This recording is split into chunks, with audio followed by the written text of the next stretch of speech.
There we go. We are live now. Live and Okay, talented. guys. Woohoo! So we are here today to discuss the third book in the A Song of Ice and Fire series, Storm of Swords, by I have the book by George R.R. Martin. And we will also have a spoiler section at the end for anybody who is caught up with the show. There will be no spoilers for the show past season 3 / the beginning of season 4, because I think some of the things that happen in season 4 are in Storm of Swords, until we get to a spoiler section where we will be discussing what we thought of season 8, because I know you guys last time wanted to know what we thought about that when it was on. I think the last time we had a live show, it was the night of the Battle of Winterfell. Mm-hmm. So yeah. So if you don't know, I'm Becca, and I enjoyed Storm of Swords. I read it in the UK editions, which come in 2 parts, and I gave both parts 5 stars. It has been my favorite installment in the series so far. And I think we will pass over to Gavin now, because Gavin is joining us as our new Lannister representative. Hey, I'm Gavin, and my channel name is just Gavin Hetherington because I'm not creative. I read my nice, pretty edition of Storm of Swords because me being a fool did the Book Junkie trials as 1 prompt instead of 2. So I did that, and am I giving a rating as well? Yeah. Is that right? I gave part 1. I do know where to split it, so I gave part 1 4 stars and part 2 4.5 stars. So overall, I really enjoyed it, but I don't think it's my favorite so far. Oh. Interesting. I know. Rachel? So I read this predominantly via audiobook. I do have the entire PDFs on my Kindle, but I just find, in general, I just wanted to ingest this audibly, even though I don't actually enjoy the audiobook that much. But it's just a beast, so sometimes you just need to swap over. I gave this 4 stars. It is my favorite of all of them so far, but it's still only 4 stars for me because the way that my rating system works, I don't give anything half stars at the moment. And potentially I would have given this 4.5 if I was giving things like half stars, but I'm not, so it's just a 4. Essentially, like, a lot more happened in book 1 and book 2 of Storm of Swords than any of the others that happened, and everything was very active. There was lots of death, there was lots of destruction, there was lots of characters going off on their adventures and also meeting different characters for the first time, which I found interesting. But overall, I just feel really yucky about some parts, and I just can't get over it. I can't separate George R.R. Martin from the words that he's put on paper and the world that is created, and some of it is just too much for me, and that's probably just me as a reader. Some of it is just a bit too icky, especially when it comes down to the sexualization of women, but mostly I really loved it. Just those bits bring it down. Okay. Ashley? My name is Ashley. My channel name is Don't Have a Degree in Reading. I had to think about that. It's been a while since I've been on my channel. This is like my 3rd read-through of the series, so I'm not gonna lie, I got a little bogged down by everything. I was struggling. I listened to it via audiobook, and I also read it, but this is my favorite book out of the entire series. So much happens in it, and my baby, Jaime Lannister, finally gets a point of view chapter, so we finally get to delve into him. So yeah, I rated it a 5 out of 5. I just really, really love this book. And Cody? Or is her internet still? No, her internet's still going. We'll come back to Cody. She doesn't want That's what she thinks about that. Yeah, she really, really hated this book, so she just decided not to be here. Okay, so while we're waiting... Oh no, not again. So while we are waiting for Cody to return, I know Rachel wants to speak a little bit about the writing and sexualization and things like that, and we will probably go into a breakdown of some of the characters. I don't think we have something to say about all of the characters this time.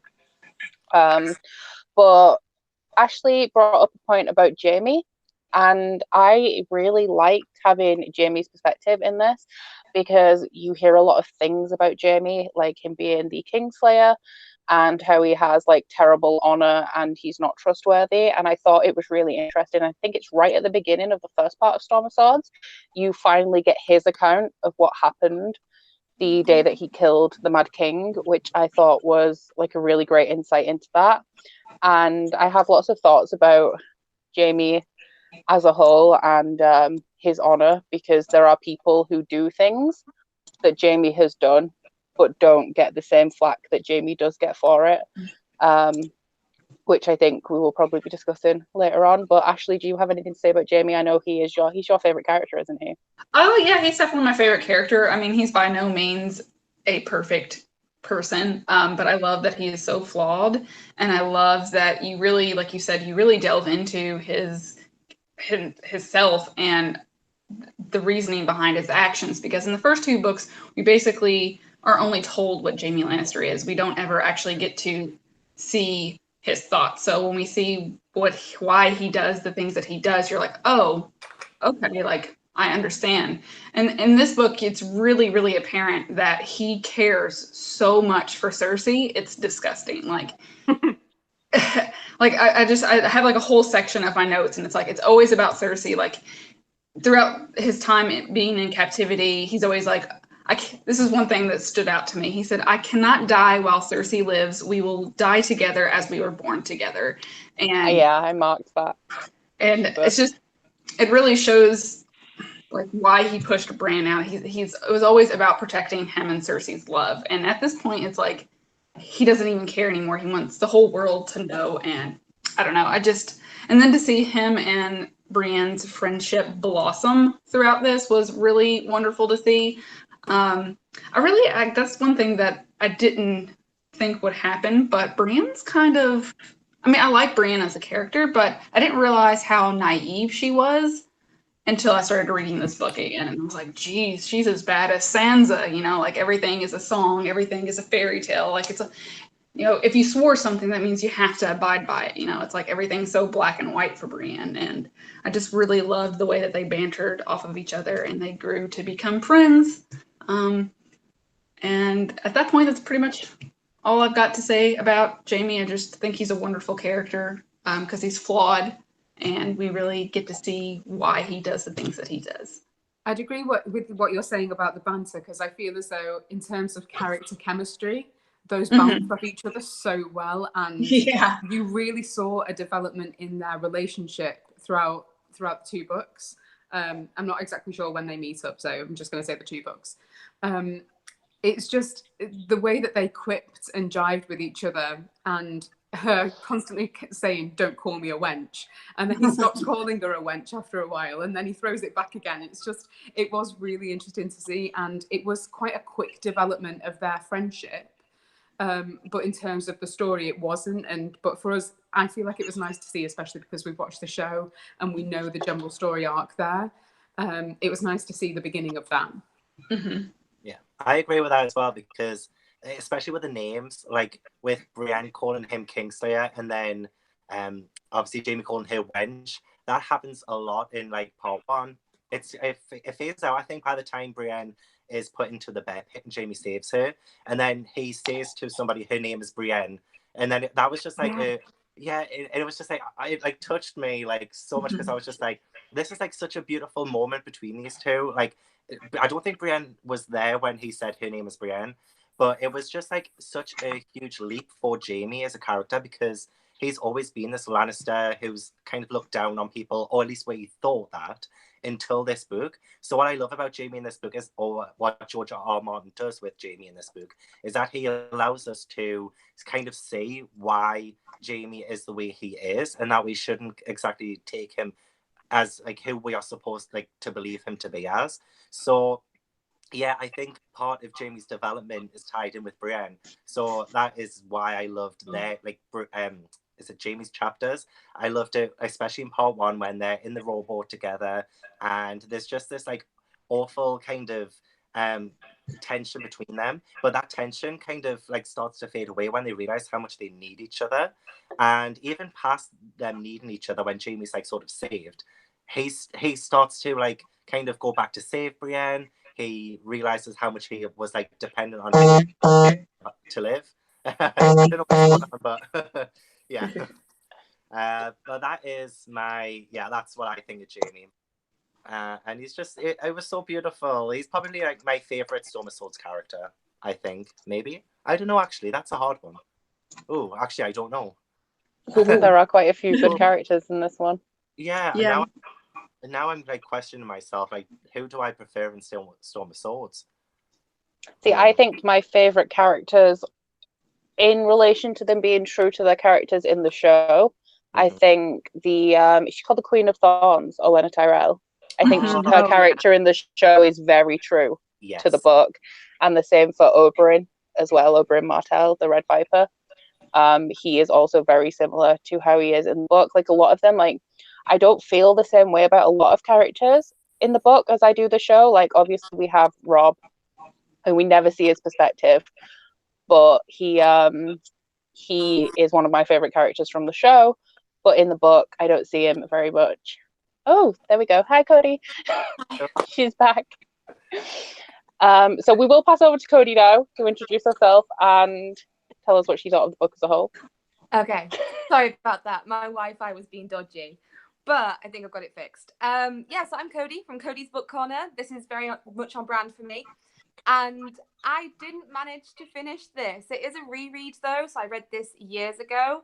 But I didn't quite manage to read both parts. Even though we had 2 months, I still have 250 pages left to go of this. And I think my rating is the same as the first time I read it, which is 5 stars, because a lot of stuff happens in this one. The second part is a riot. There's a lot of stuff that happens. It's a yeah. Some of my favourite parts of the show are included in the second part of this book. So, yeah, this has been my favourite one we've read thus far. So, 5 stars again. Although my enjoyment was impacted a lot by season 8. Just gonna say. It hit different this time. It hit different. Yeah. I wanted to say a little bit about the weddings in this book. Why do we think there are so many? Because I counted at least 4, because we have Littlefinger that gets married at the end, which I completely forgot about. I thought that the last wedding was... Who got married last? Joffrey. I thought that was the last wedding, and then we had another one, and there are just so many weddings in this. And I mean, if you think of it realistically, if this was a realistic kind of story, that wouldn't have, like, the weddings would spread like all throughout the series. But I'm wondering, I don't have a theory of this, I don't have a reason behind why I think George R.R. Martin did this, but I wonder if any of you guys have any theories about why there are just so many weddings in this book. I think that we're coming to the point in the story where everybody is trying to strengthen their side, strengthen their teams, form alliances across places and build their houses.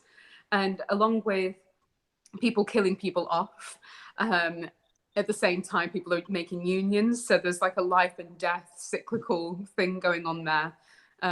That's just from my perspective, but a lot happened in these 2 books, so it kind of makes sense that potentially there could be a lot of weddings there as well, just as there were a lot of deaths. But then you think that there were some babies, and there weren't that many. I don't think there were any babies. Are there any? Okay. Oh yeah, I'll make a note for later that I want to talk about.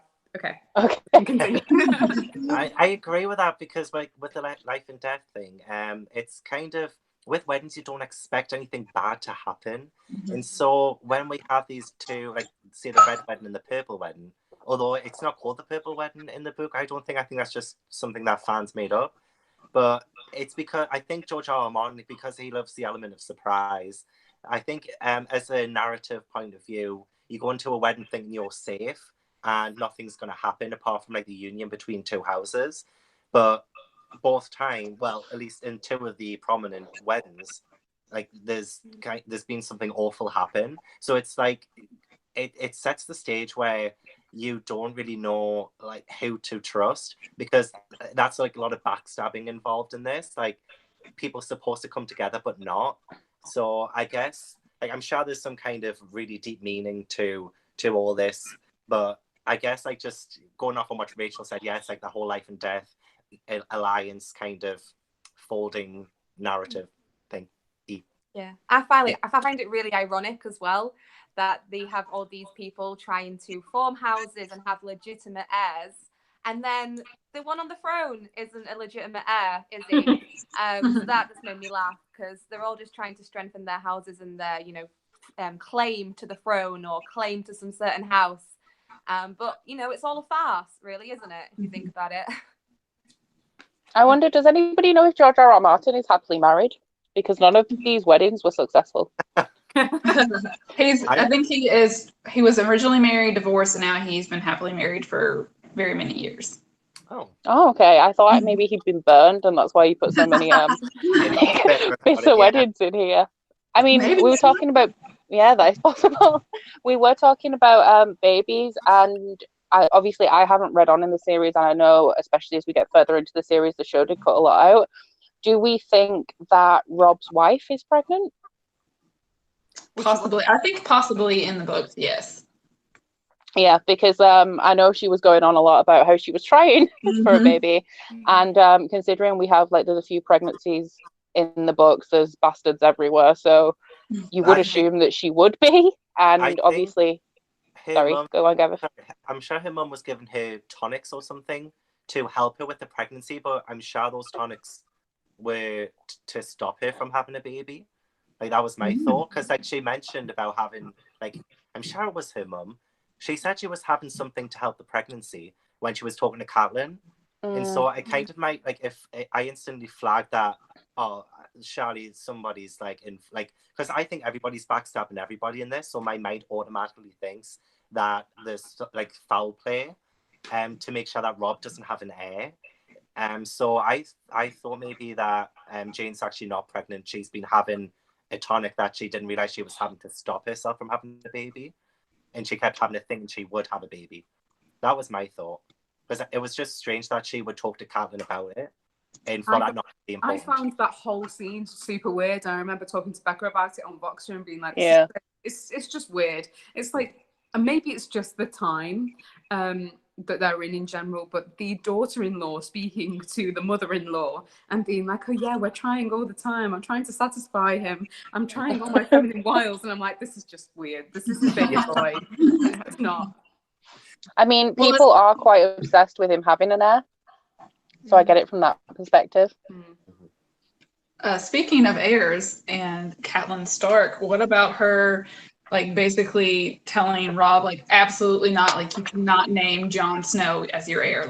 I will not allow it. I was just like, woman, I will backslap you. Please. Yeah, she's so infuriating. I've got a whole list of things that she says that are just so hypocritical. For a split second, I started to feel a little bit bad for her after, I can't remember what happened. After she hears about the two boys, Rickon and Bran, I started to feel a little bad for her. I was like, okay, I get it. Man, everything's being taken from her. And then she goes and be a friggin' twat. And she's like, okay, back to not liking you again. Back to not liking you. It's interesting because some of the only things I found that Catelyn said, I felt for her when she saw Rob die. Yeah, absolutely. And she started tearing at her own face. But aside from that, I found that the only good things that Catelyn ever said was advice to Rob that Rob ignored. And it was things like, don't trust the phrase. And he's like, oh, I won't trust the phrase. So look where that got you. Yeah. I was going through when she let Jaime Lannister go, she was talking to Rob and she said, I had a mother's right. I was like, what? What are you talking about? You had a mother's right. And then she just goes on to belittle all the other things that Rob does that's not correct. I'm like, a lot of this could have been avoided if you hadn't let Jaime Lannister go. It's not just Rob's bad decisions. You also make very terrible and impulsive decisions because she's very selfish. I mean, I totally understand why she did it. But at the end of the day, she wasn't thinking about the bigger picture. She was only thinking about herself. Interesting. Yeah, so definitely. Do you think that with her, with her letting Jaime Lannister go, do you think that is what set everything in motion then? With the Red Wedding and stuff, or her downfall and Rob's downfall? Yes, because she let him go, and then the Starks killed the Lannisters. So then that kind of led to people not trusting Robb and not respecting him and things like that. And then he went off during that time and he married Jane. Now I can't say for sure, like, oh yeah, if Catelyn hadn't let Jaime go, that these things wouldn't have happened. I think eventually just because Walder Frey is sketchy as fuck, like something probably would have happened with him anyways, but maybe not to the extent that it did. Yeah, I agree with that. Because I agree with you. There were a lot of things that like Catelyn did, and I keep wanting to call her Caitlin, and I don't know why, but like a lot of things that Catelyn did that, yeah, like I found a lot of these characters hypocritical though. Yeah. Like not just like Catelyn, but like even Daenerys, even like Robb. I don't know. Like I had a lot of like feelings about these characters like as a whole, and just that. Yeah, I'm speaking as a TV viewer to a book reader, like for the series. So I have a set image of like these characters, and I will say that with Catelyn, I felt more sympathetic towards her in the TV show than I do in the book, and mainly for those reasons you like listed. She seems very selfish, and I understand why she does the things she does, but me understanding like her part of it is because it's from her point of view. I don't know if maybe if we didn't have her point of view, I would feel the same way. But because like there are other things that people do, like I would have loved to have had something from Robb's point of view, just to see like why he like married Jane, and like I don't know. It's like, I mean, I know why he married Jane, but like at the same time, there were a lot of different point of views, and yeah, I felt like some of the really necessary point of views weren't featured, and in Catelyn's sort of in Catelyn's chapters, I realized how much I don't like her as much as I do in the show, and that really impacted how I felt about this book because of the things that happened like in this book. So yeah, I'm gonna like say that I thought the Red Wedding was terrible in this book. I didn't enjoy it. I think George R.R. Martin's writing is very cut and dry. It's very much this thing happened, and I don't think it's very emotive. And I think that is why you get more emotion from watching the TV show, because it's coming to life and it's like fully acted out. Whereas when you're reading the books, you're pretty much just getting an account of what happened. I think I mentioned this in the live show for the first book, where like it's the way that he writes things, it kind of doesn't really influence you as a reader because of the way that it's written. So he'll say Jaime Lannister did a terrible thing, but it's up to you to decide whether you like him or don't like him for that terrible thing. So because of the lack of emotion in the writing, I feel like scenes like the Red Wedding just didn't hit as hard as they do they do in the show. Because of just his writing style. So I think it works in some ways of readers forming their own allegiances with certain houses and picking like who's your favorite character, who's your favorite house. But in scenes of like high emotion, it's just not that impactful. Yeah, I get that, especially, but like he does let in like little slips of like emotion. Like I almost started crying as soon as like the narrator said, "I've lived long enough, and Ned is waiting for me." You know, like fuck Catelyn, like that really like hit me. But it was only ever certain lines. It wasn't exactly the scene in general, because like obviously I felt bad that she was like scratching her face and like Robert just died in front of her eyes. But as you said, George R.R. Martin writes in a way that just writes the account of it. And I didn't feel her madness. I didn't feel her sadness as much. So I kind of just glossed over it a bit. So, and that was like the first kind of main event in part 2. And sorry, like I've skipped like right ahead. I'm so sorry about that.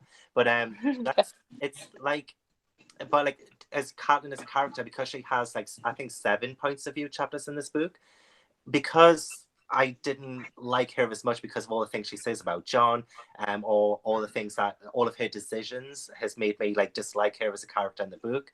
It makes a moment like that, a moment that should resonate with me as a reader, fall a bit flat because I didn't really expect. Well, I didn't expect her to like live long because I know what happens. But like to get to that moment, I was expecting to have felt something, and yeah, I just didn't, and that really like saddens me because I really wanted to. But yeah, I think you hit the nail on the head there, Becca, when you said he writes in a way that makes it a little disconnected for me as a reader. So I'm a bit sad. I'm sad about that. I felt a bit While more we're on the red, yeah. Sorry, I was just going to say I felt a bit more empathy for Kat because I think she's grown a little bit. She's lost so much. I think it's humbled her a little bit in this book. She still has some good lines though. Like she's getting better because in the last book she was kind of poking fun at Brienne's appearance and stuff. I think she's grown a bit in that sense because there's a line where she's talking to Edmure about his Frey bride. And he's like saying how he wants her to be really pretty or whatever. And she says, Cersei Lannister is comely. You'd be wiser to pray that Rosalind is strong and healthy with a good head and a loyal heart. And I was like, oh, that's not expected from Kat. Love that. So we're starting to get there, and then the Red Wedding. Yeah. I think something that George R.R. Martin did really well regarding the Red Wedding is that the chapters, because I noticed, like, obviously we have multiple perspectives, but I noticed, because I always flick ahead and you like see how many pages a chapter is. So like I'd know what we were switching to because we'd have a set of chapters that were just like Arya and Catelyn, like 6 or so chapters, and then it'd go like Sansa and whoever it was, I think Sansa and Tyrion. Yeah. So I think something that he did really well regarding the Red Wedding is that I thought that Arya was going to get there. Like, so even though I knew that she wasn't, I thought she was going to get there. And then she got right up to the castle, and then like all hell breaks loose. And even knowing that she wasn't going to get there and knowing what was going to happen, and like having all this knowledge about the series going into it, I still thought that she was going to get there, and I was still sad when she didn't. There's so many times though where characters almost meet, and it's so frustrating. And remember, that's why we loved season 7 and season 8 so much at the beginning, because we finally had them all in one place. Because even the scene where, you know, Jon is so close to Bran, so close, like Summer season, yes, right at the end. Yeah, it's like Arya's so close, Jon's so close, and it's just incredibly frustrating. But obviously now it's different because we know they do, you know, eventually paths will cross and things later on. But yeah, when I was listening to the audiobook for these chapters, I actually kept rewinding when it was jumping from Catelyn to Arya, because I was like, wait, I have to have missed something, because I really thought that she was actually going to make it in time, or there was going to be some kind of crossover, much like you. And I think I went back, obviously I was quite distracted because my life is a distraction at the moment, but I went back twice, and I was just like, no, it really did finish that way. And the final kind of chapter with Catelyn, she mentioned something about Ned, and she's just like, I had a good life, at least I'll see Ned soon. I was like, okay. Yeah. Actually, that broke my heart, that bit. Yeah. Same. You know, you might be a bitch, but you do love Ned. You just get to see him if there is a happy place. Which brings, I didn't actually make note of it, but I know that Peter Baelish has said many times that he took Catelyn Stark's maidenhood. Bullshit. And I always thought that that was a lie, but there was something in one of her chapters where she kind of alluded to something very similar happening, and I was like, wait a second. Like, I knew that she had like kissed on, very innocent, but she said something kind of like, I just wish I'd marked it. I was listening to the audiobook at the time, but I was like, I wonder if Peter's actually not lying this time, like if he's being honest, because from her sister's perspective as well, she was also very, you know, controlling and like, Peter's mine, even though she didn't really necessarily want him. So I'm kind of curious if, like, I mean, I know she loved Ned, but if there's more to her and Peter than she let on. Just throwing that out there. I see. I thought that he was lying about that because he's always wanted Kat and he could never have her. And he lies anyway, so like that is something that he definitely would lie about, with him wanting it so much and wanting to make himself seem better than he is. Right. Something about him and Lysa, etc., that I found interesting is that when Hoster Tully is dying, he's saying some things that made me think that Peter had a bastard with Lysa, which later on we find out that he did. But he's telling Kat that, and Kat is wondering about it, and then we find out confirmation. And I just feel like George R.R. Martin planted that so early in the book, and then we found out about it right at the end. But will that ever mean anything? It seemed like he planted it so carefully for it not to allude to anything, because Kat's dead now, so it doesn't matter to her. Peter found out about it, and he doesn't care. He was like, okay, bye, and pushed her out the moon door. So He's obviously not a bit- interested either. I don't know. That's a good question. Well, It's- he needs to finish the books, right? So I have never read past Storm of Swords now, so I don't know if it does account to anything. But I have noticed that he does plant a lot of seeds early on, especially kind of to do with like Daenerys' madness in this one, to do with the Red Wedding, actually, when I think Tywin is writing the letters in part 1. I think is him orchestrating the Red Wedding, I believe. But he does like to do a lot of red herrings and put in messages, so I'm sure that will come to something if he ever finishes the books. But I don't know if he will. While we're on the topic of Catelyn, I think we should probably talk about Lady Stoneheart as much as we can.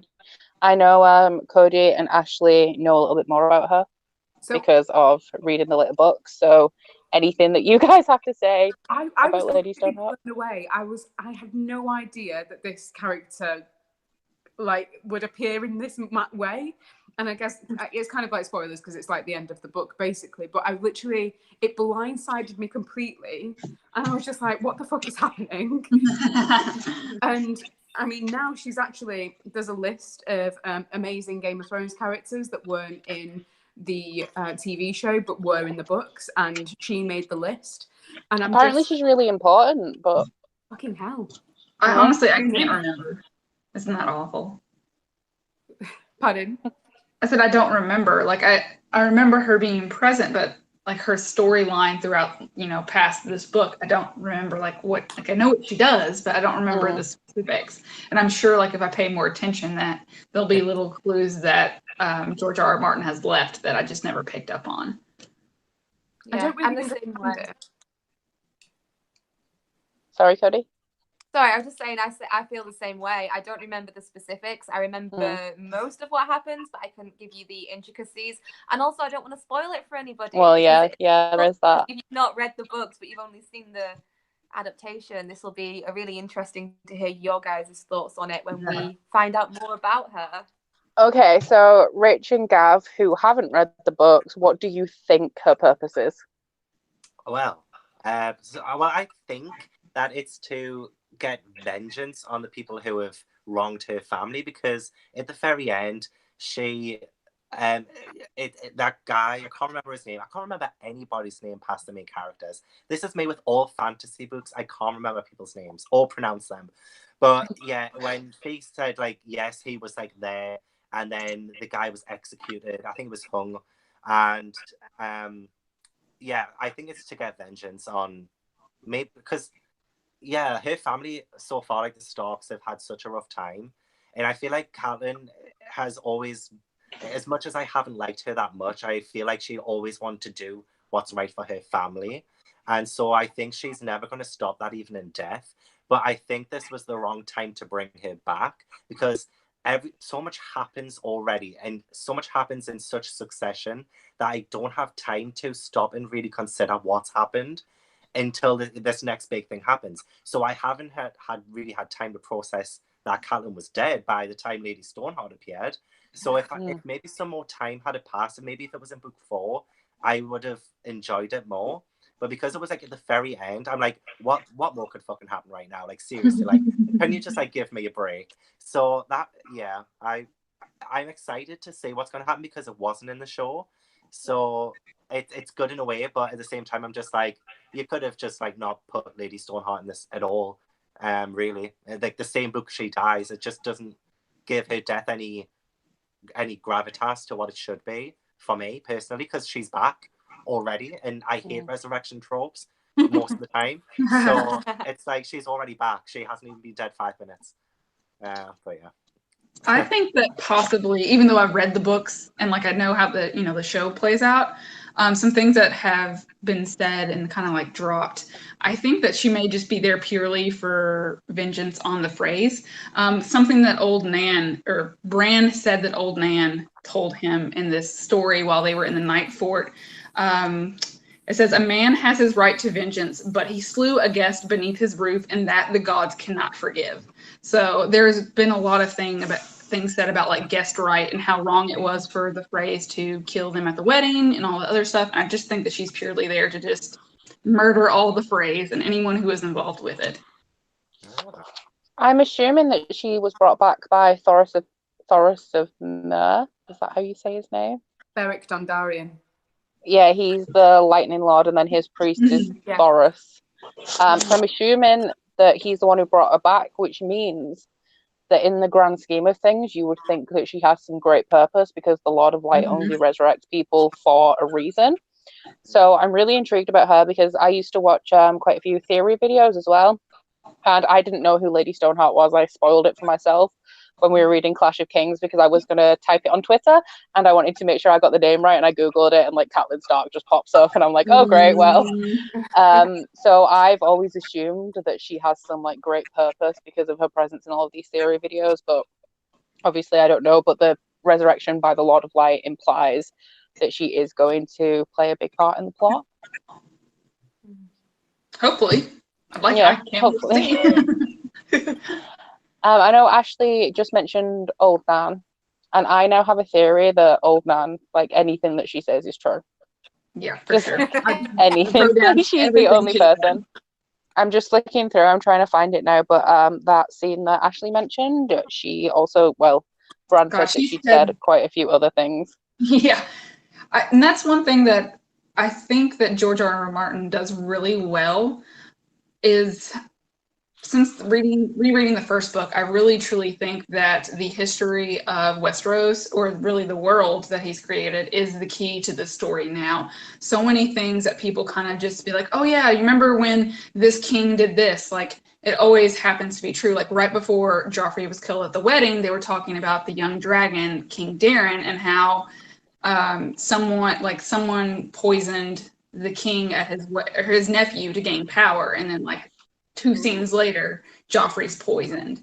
And it's just like little nuggets like that he's left throughout the book. And I'm just like, he's telling us this stuff for a reason. It's not just like, oh, I just want to create a really big world. Like, I really feel like every time he mentions a piece of history, that it means something. Like, it's some form of foreshadowing. Like, I don't know who the players are and who is going to fulfill what part, but I really truly feel like, and that, like, when he comes out with that Fire and Blood book where it's all about the Targaryens, I feel like he's literally telling us how the story ends. Like, he's giving us the information. It's just we don't have the tools to figure it out yet, I guess. I mentioned in, I think, our first live show that Old Nan said to Bran something about the Brandon Starks, and she was like, oh, maybe it was you, maybe it was your uncle, like I don't remember, maybe all the Brandon Starks like run into one. Now, something that I thought was interesting that leads on to that, because like I've said, I'm pretty much sure that everything Old Nan says is true, is that Bran said that she had told a story about the Night King. And there's one section, I want to talk about the Night King as well, but in one section it says, some say he was a Bolton, some say a Magnar, some say Umber, Flint or Norrie, and then later on it says he was a Stark of Winterfell. And then she goes on to say, mayhaps his name was Brandon. Maybe he slept in this very bed in this very room. And that goes in with the popular fan theory that Bran is all of the Brans that has ever been, because he is it's called the Three-Eyed Raven. Is that what he's called? Yeah. Which goes in with that theory, which is obviously really interesting and would be important to the world. Yeah, and then also regarding, sorry. No, just like that theory would not, that's not even, well, never mind. I can't say anything. Never mind. I also found a lot of the references to the Night King interesting in this, because I knew going into it that the Night King is never actually in the books. Because I think he makes his first appearance like after the show was caught up to the books. But I didn't know that he was actually in there, but just not physically in there. So a lot of the references to him that were in the books, I did find really interesting, all the theories on him. But I think George R.R. Martin's writing is really interesting in that he has things like this, what Bran is saying, that Old Nana's told him, that pretty much say, this is who the Night King is. But then the reader's still like, is it? Well, who is the Night King? Like, what's the deal with that? But I thought that the presence of the others and the Night King in this was interesting in the way that they were introduced, because I don't really remember, aside from Sam killing one, I don't really remember them being relevant at all in the show from any other perspective but the Night's Watch. Right. They're meant to Yeah, be we learned a lot. Yeah, they're meant to be this general kind of foreboding potential threat. And you definitely see it in the books. They're trickled in here and there in old wives' tales, or if people are saying, oh, the others will have you. And in general, it's this background sense of doom that potentially might be there, but it's just breadcrumbed throughout. And we get little snippets of information about the difference between the others and the Night King and his people, and the fact that there is a difference there. And I can't remember exactly what he said, but it was nice getting the actual difference between them, because I didn't know. There's a difference between reanimated people and the actual night people. Yeah, Melisandre said that. It was right by the end, and she said, like, oh, they're just reanimated corpses, like the Night King's something different. Yeah. Well, I love everything to do with like the Night King and the Whites and things. So what I really liked about part 1, because I don't remember a lot about part 1, but I do remember Samwell's first chapter. They get attacked and he has to send out the ravens. Well, that may be the second Samwell chapter, maybe the first one. I can't remember. But in one of the Samwell chapters, he has to send out all the ravens with like notes to warn the Night's Watch, or to warn Castle Black and things, just that the Whites are there, or the others, or whatever you want to call them. But what I love about that is how suspenseful it was. Like, George R.R. Martin can write fuck all for like 20 chapters, and then suddenly, boom, we have like, a lot of things happening at once. But with Samwell's chapter, which I'm surprised at, because I thought Samwell would be like a boring kind of section, but because I can't really remember what happened in season 3, to be honest, apart from certain bits. But we had, like, with that threat of the Whites, it was very, like, direct. It was like very like prominent, and we saw how formidable they were, because it looked like all hope was lost at that moment. And that was when I realized, like, the larger picture for what Song of Ice and Fire is really sort of like about. And that was like, that really interested me, and that was like the first moment I realized, oh, this is like a really, like, strong, this is going to be like one of my favorite books of the series so far. But then kind of like everything else happens after that, as I said, like, we have this huge moment and it's so suspenseful, and then we have like nothing, and then we have a big moment, and then we have nothing, and then a big, it was so like hit and miss for me. It was so like, yeah, unstable for me. But the whole thing with the Whites and the Night King and what have you, that's what I'm really interested in now. So everything else just seems a bit irrelevant for me, which I don't want to feel that way, but that's how I feel right now. I just want to know more about this looming threat, and there's not enough of that for me to be like 100% interested in everything else, which is why I have such a problem with Daenerys's chapters at the minute, because I find them so irrelevant, but I shouldn't, because they are important. But I feel like they're just, I'm not enjoying her chapters at all. So like in this book, you could have cut her out and I would not have been affected at all. I remember it being the same with the show, because I remember everybody being like, why is she still there? Why is she still doing this? Like, she's so irrelevant, even though we liked her as a character. Like, what she is doing, for as far as I'm aware, for the rest of the books, is so irrelevant to what is actually going on.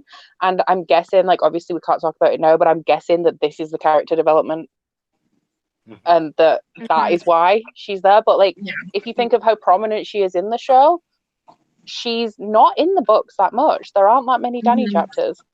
Oh, something that did annoy me about her chapters, I know that Gav wants to run while Zaf's not here, so I'll pass it over to him in a second. But what I did want to say about her chapters is that, did you notice that she was gearing up for the battle? I can't remember which city it was, and Yora and everyone is like, look, just give up, just move on, go somewhere else, and like move on with your purpose. And she's like, no, I'm going to do it. And then everyone's saying, no, like, we're going to lose a lot of people. And then the next time we come to her, she's taken the city and it's done.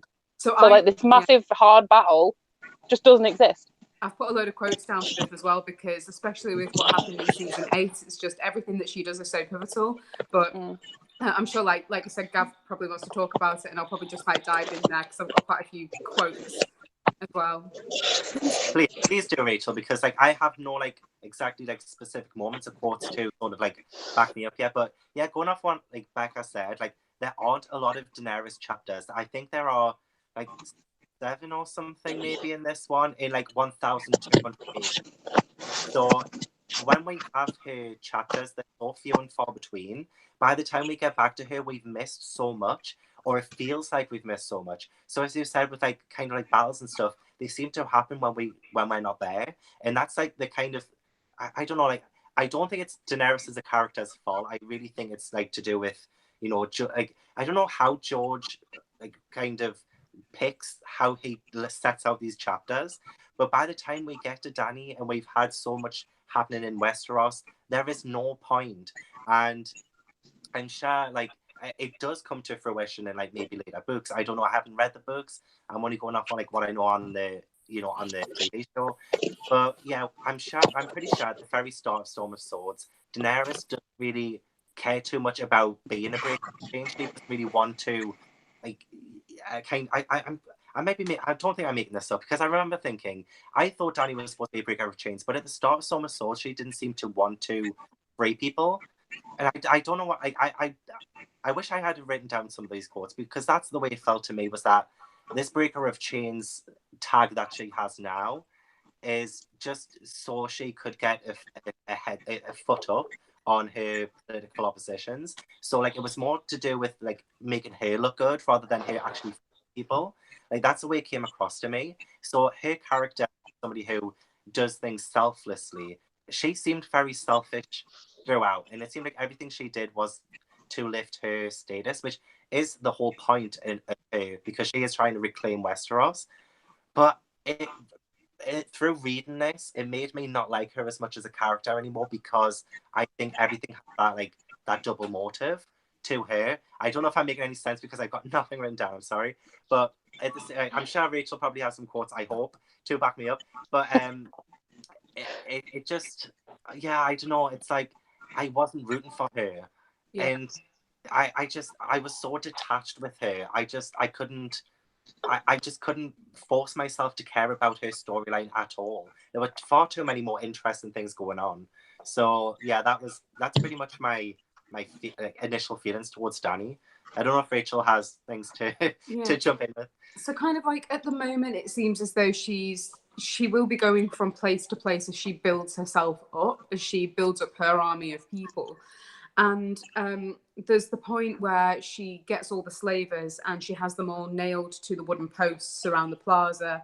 And it says, like, the quote is like, she had them all nailed to the wooden posts in the plaza, each man pointing at the next.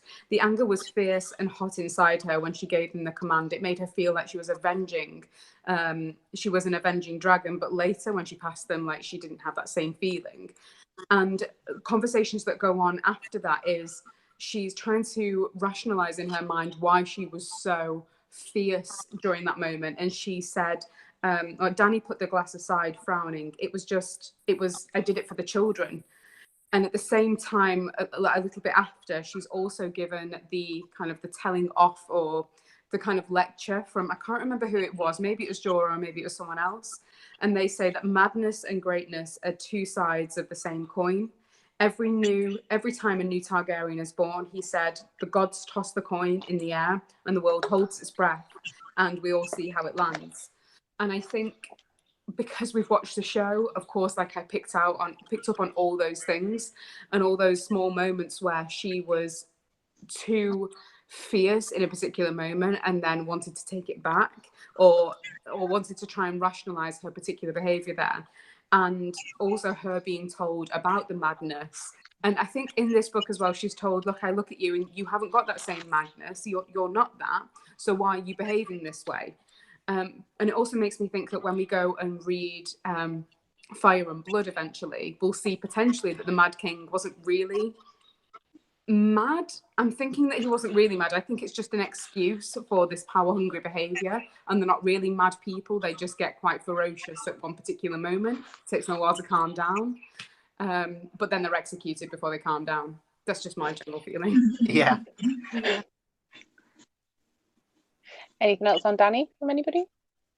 Yeah, it's kind of interesting because you guys haven't read the books, so I don't want to spoil anything for you, but her character arc, the show did so much more for her than the books do, I find, in the next 2 books in particular. She's definitely at a point, and then it was a while. I don't want to spoil you. But yeah, not a lot of stuff happens with Dany, not as much as you're going to expect, I think, in comparison to the show. And also, reading this was so bittersweet this time because she was always one of my favorites. I always rooted for Dany, and now we know her full character arc.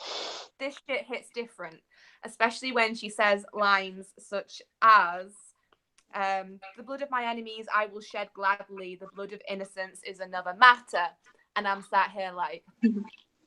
There was actually a line that made me cry in this. And I don't think I marked it because I didn't have my tabs with me when I was reading it, but she is in one of her tents, and I think she's got Drogon on her knee, and she says that somebody said to her that dragons live a lot longer than people, and she's like, you guys will eventually have to go on without me. And I was just like, oh God. Yeah. I have that wrote down too. I have that wrote down as well. Oh. Yeah. Shedding all of the tears. So yeah, I do feel like Dany's arc is interesting. I'm wondering, because what we've said about how emotive or not emotive George R.R. Martin's writing is, whether if the character arc, which I'm assuming that character arc is going to be canon, I'm wondering if it will be easier to handle in the books because you're not as attached to her, because the show definitely breathes a lot of emotion into the storyline for me more than the books do. And then he's doing a disservice. He's doing a disservice to Dany. Then, I mean, everybody does a disservice to Dany. Not gonna lie, but it's like, why isn't he giving this? He's trying to build this very powerful female up, just to kind of tear her down. And I don't understand why he's given her all of this, just to kind of not have just to give it away to madness or whatever it is that he's trying to say in the books. I want all of the things that he's doing in this book to mean something. So I don't know what he's doing with Dany. I find her chapters to be skippable, and which is terrible. I haven't skipped any Dany's chapters yet, but I feel like if I read A Feast for Crows, which I will, but I'm just skip. But I don't want to do that. But that he's making me want to do that because he's not giving this powerful female role the attention it needs. I need more Dany chapters more often than just here and there. I need him to build her up so that I can really feel more towards I don't know, her arc. Because he's given a lot of other characters more attention. He gives Tyrion a lot of attention. He gives Jon a lot of attention. I don't think he's given Dany or some other POV characters enough attention, really. In terms of something that was really different from the show as well, do you remember that scene where she gets her unsullied army and then she's with the guy, one of the slavers, and then she gives him the dragon, and in the show there's the Dracarys moment, which I was totally waiting for, and I was just yeah, badass moment. But in the books, am I right in thinking that wasn't the same? I don't know if it was the same, but it did happen. Because I can't remember a lot of the show, so I don't remember how things were done in the show. I think it's a lot more dramatized. She definitely says Dracarys and kills him, but everything that happens after that, when they're just all murdering everyone, I don't think that happened. Maybe, I don't remember, to be honest. That moment for me was the best Dany moment from the book so far. And then afterwards, after that moment, it just went downhill again. And no, I think we're in the we're for the rest of the books. I think we're in the most boring part of her character arc because everything else that she does that's interesting happens in the show after the books, where the books are up to. Is she not in Feast of Crows? I think it's just Cersei, Jaime. I don't think anybody who's in the north or in a different country is in Feast for Crows. I think it's everybody who's in King's Landing. Oh. She gets more interesting parts in A Dance with Dragons, though. Yeah. But just to touch on what Gav was saying about wanting to build her up so you could, you know, feel for her more and then tear her down.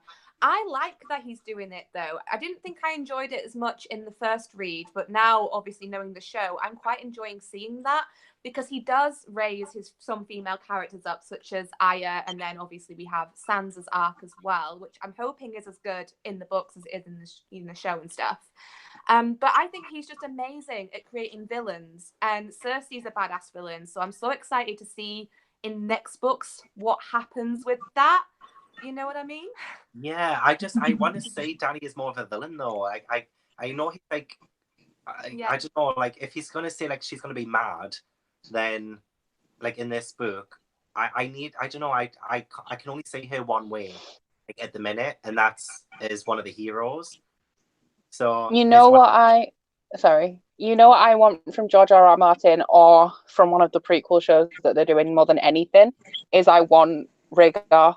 I want something just about Rhaegar and what happened to him from his perspective and the people on his side, because everything we hear is from the people who were opposing him in the battle.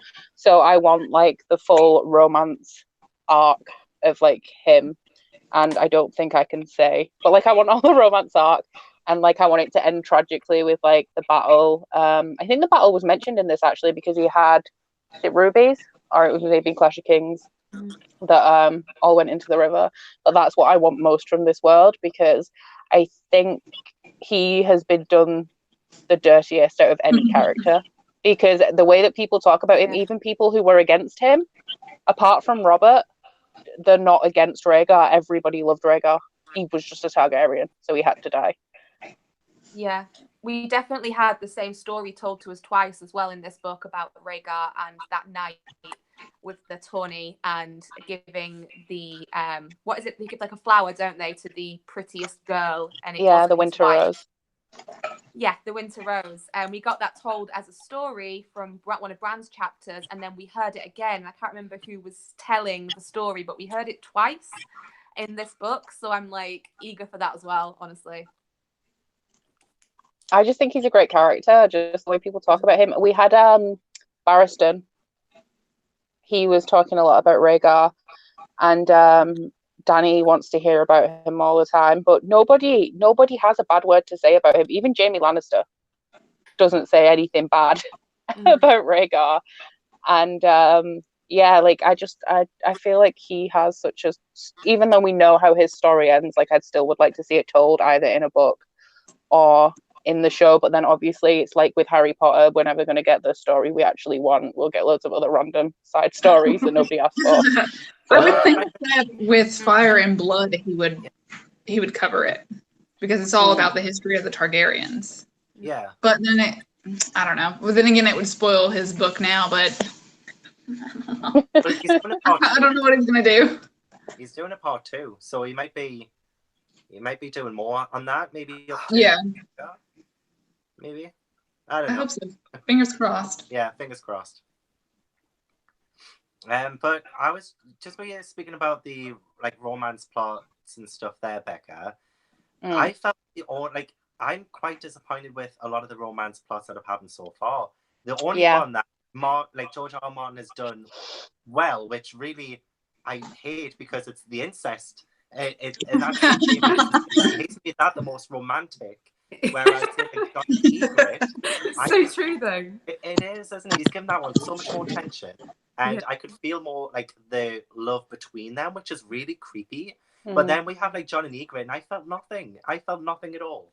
So, and then in the show she has that big dramatic death, and it's all like really dramatized, and it's like really emotional. And in the books, like I like her as a character. I think she's another one of those characters that in the show is really true to how the character is in the book. Like I could hear the words in the actress's voice, and I like her as a character. But her and Jon, just wasn't bothered.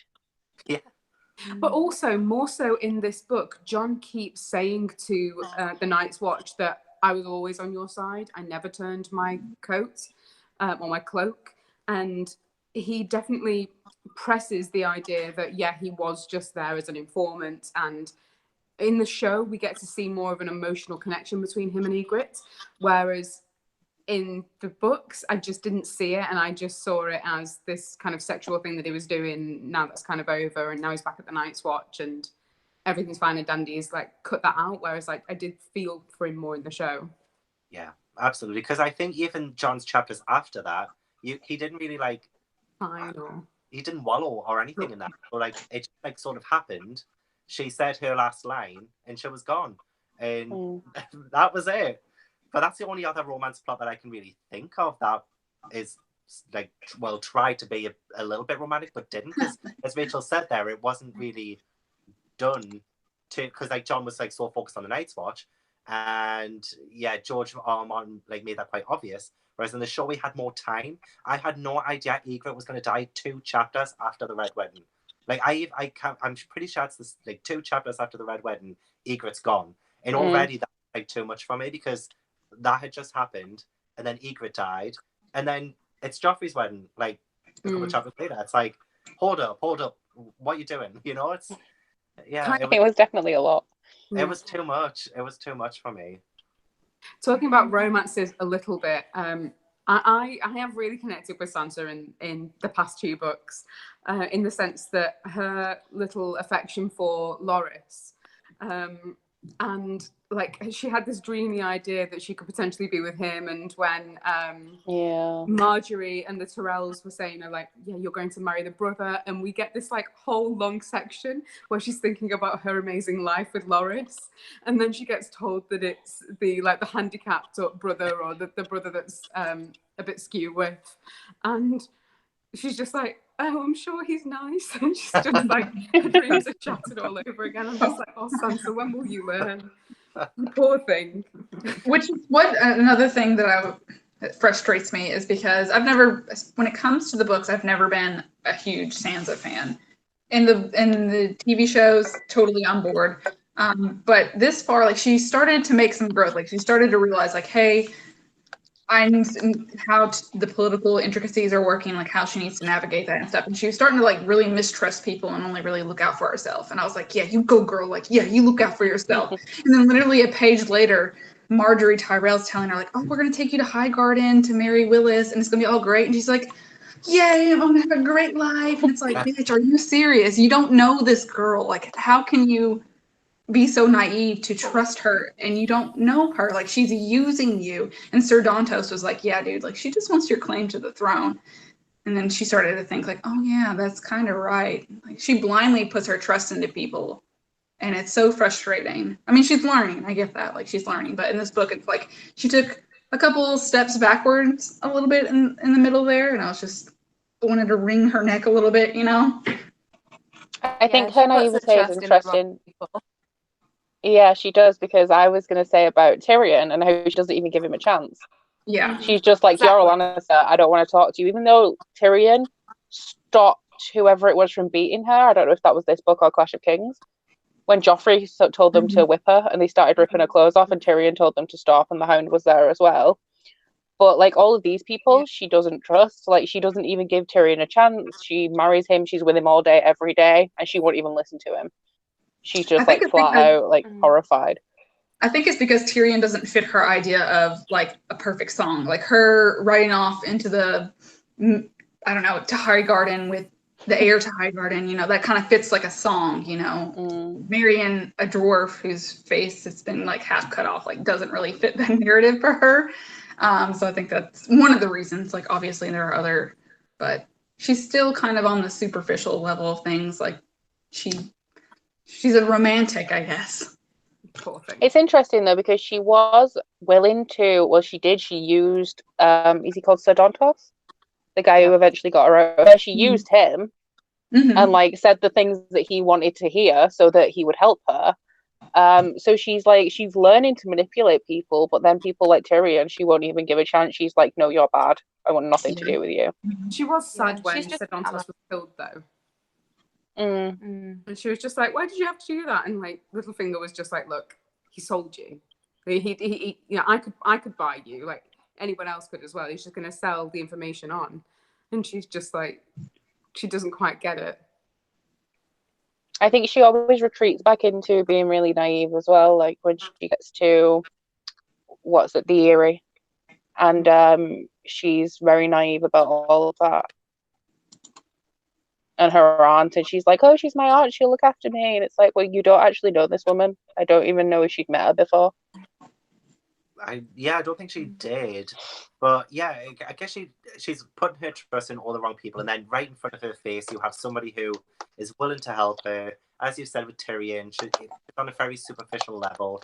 But when people prove them, I think Tyrion did enough to prove himself to her that he wasn't going to hurt her.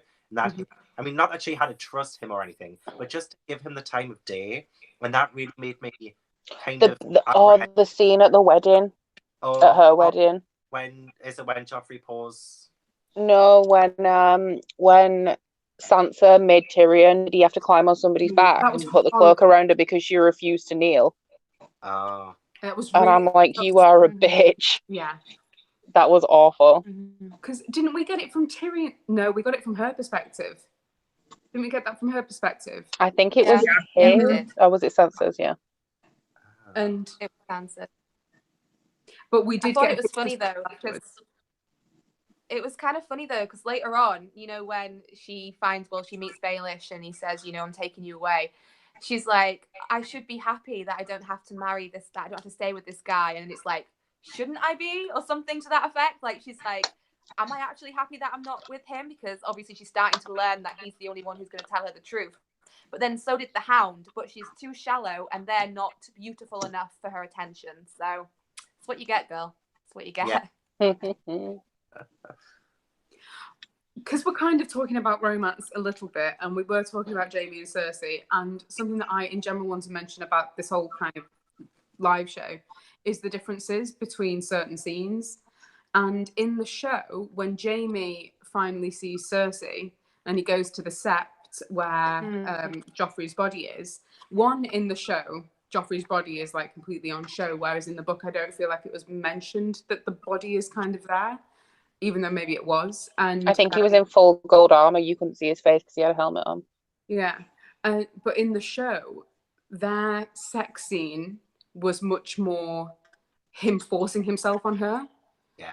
And her crying, and she's a mother and she's grieving, and he was like forcing himself. And it was very uncomfortable, whereas it was very different in the books. As I found with a lot of these kind of pivotal sex scenes, in the books, it was much more consensual, and it put them both in a bad light because it's both disrespectful, whereas in the books, it was different. It was just Jaime in the show. I've noticed regarding those two that it was a little bit forceful in the books, not like in the show, but she resisted him a little bit. Yeah. In the book.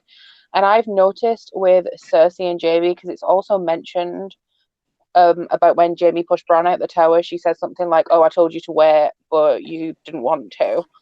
But then she comes to him when he's in the King's Guard tower.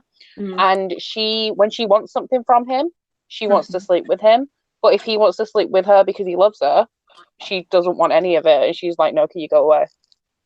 So I've noticed that about those two, because I saw a tweet after the end of season 8 and somebody was like about how Jaime loves Cersei, but Cersei only loves herself. And I was like, well, that's a bit unfair, but no, it's true. But he's supposed to be the only person that she's ever loved, so why is she like that with him? I don't know if she's really truly able or capable of like loving anyone but herself and her. I don't know, because she had talked about their twin bond. I don't know. She loves the children as well. Yeah, her children, but I don't know. I just think she's gone so far down to a certain path to just protect her children that she'll do anything to maintain her power as well. Because, you know, Jaime was like, I want to marry you. I don't care what anyone thanks, like, I want to be with you. And she's like, no, that'll, you know, destroy Tommen's claim to the throne. It's like, okay, like, you have a chance to be with the person you love, but she doesn't care. She just only cares about power. That was probably one of the most heartbreaking. Yeah, the heartbreaking parts is like Jaime, basically the only thing that got him through everything in this book was just being reminded of Cersei, and that he'll be reunited with her, and he comes back and she's like, yeah, fuck you, get out of my face, you know? It's like, oh, that poor guy. However, oh my gosh, Jamie said something absolutely fucking disgusting, and I'm not even sure that I can say these words on the live, but I'm probably going to. Is it about Brienne? No, it's about but those scenes were disgusting as well. But he was talking about Joffrey. Oh my god, and he was like, because Joffrey was no more to me than a squirt of seed in Cersei's cunt. Yeah, and because he deserved to die. The thing that I said about when I asked, was it about Brienne? Do you know this? Like, because we all know how, like, we've all watched the show, so we all know how we feel about Jaime and Brienne, right? So you've got this chapter where he's like going in to rescue her from this bear, and he's like on his way out, and he's like, you know what? No, I have to go save Brienne. But like a page before that, he's saying about what's going to happen to Brienne, and he's like, oh well, she could probably withstand a few rapings, and I was like, what? Excuse me? And then he's like, oh, but I'll go rescue her anyway. And it's like, oh, but this is like such a beautiful moment, but you had to go and say that first. Yeah, it's kind of a douche. Yeah, I have some mixed feelings about Jaime because like he does things like I've said, everybody questions his honor, but like he'll go and save a woman that he doesn't even particularly like all that much from a bear, but then he goes and says like things like that all the time. And the way, like, we've talked about the banter in the books and how it is similar to the show, and they have good banter, but then they also, him especially, says some downright disgusting things to Brienne that's like, I want to root for you because I know how I feel about you, but Jaime, you're making it impossible right now. Yeah, it is hard at sometimes when he says things like that. Like, I did think that was kind of when he was talking about Joffrey, and he was like, I should feel bad. He is my kid. He's like, but I don't, I don't. And I don't know if that is because like Cersei didn't want him to be close, so she made sure to like keep him clear away from the children, so there would never be any suspicions raised about it, or if he like truly just like doesn't care. But I think he even mentioned like he wanted to make more children with her. Yeah, but he wanted to do it right and be their proper father and have everyone know that he was the father of them. Yeah.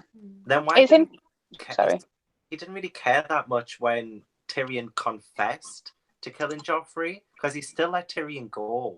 Mm-hmm. So I'm a bit confused about like Jaime's feelings towards his children. He doesn't care about the current ones, really. Because he's not been the father of those, and no one knows that he's the father, and he's not had any hand in their upbringing. And he also said to Cersei, he's just like, I never connected with these because you told me to stay away so that no one ever suspected. But he wants to do it right in future.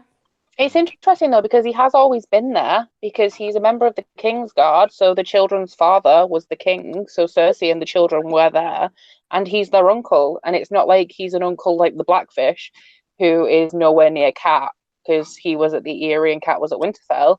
They've always been in King's Landing together, and he knows that they're his children, so I don't understand how he can't care about them at all.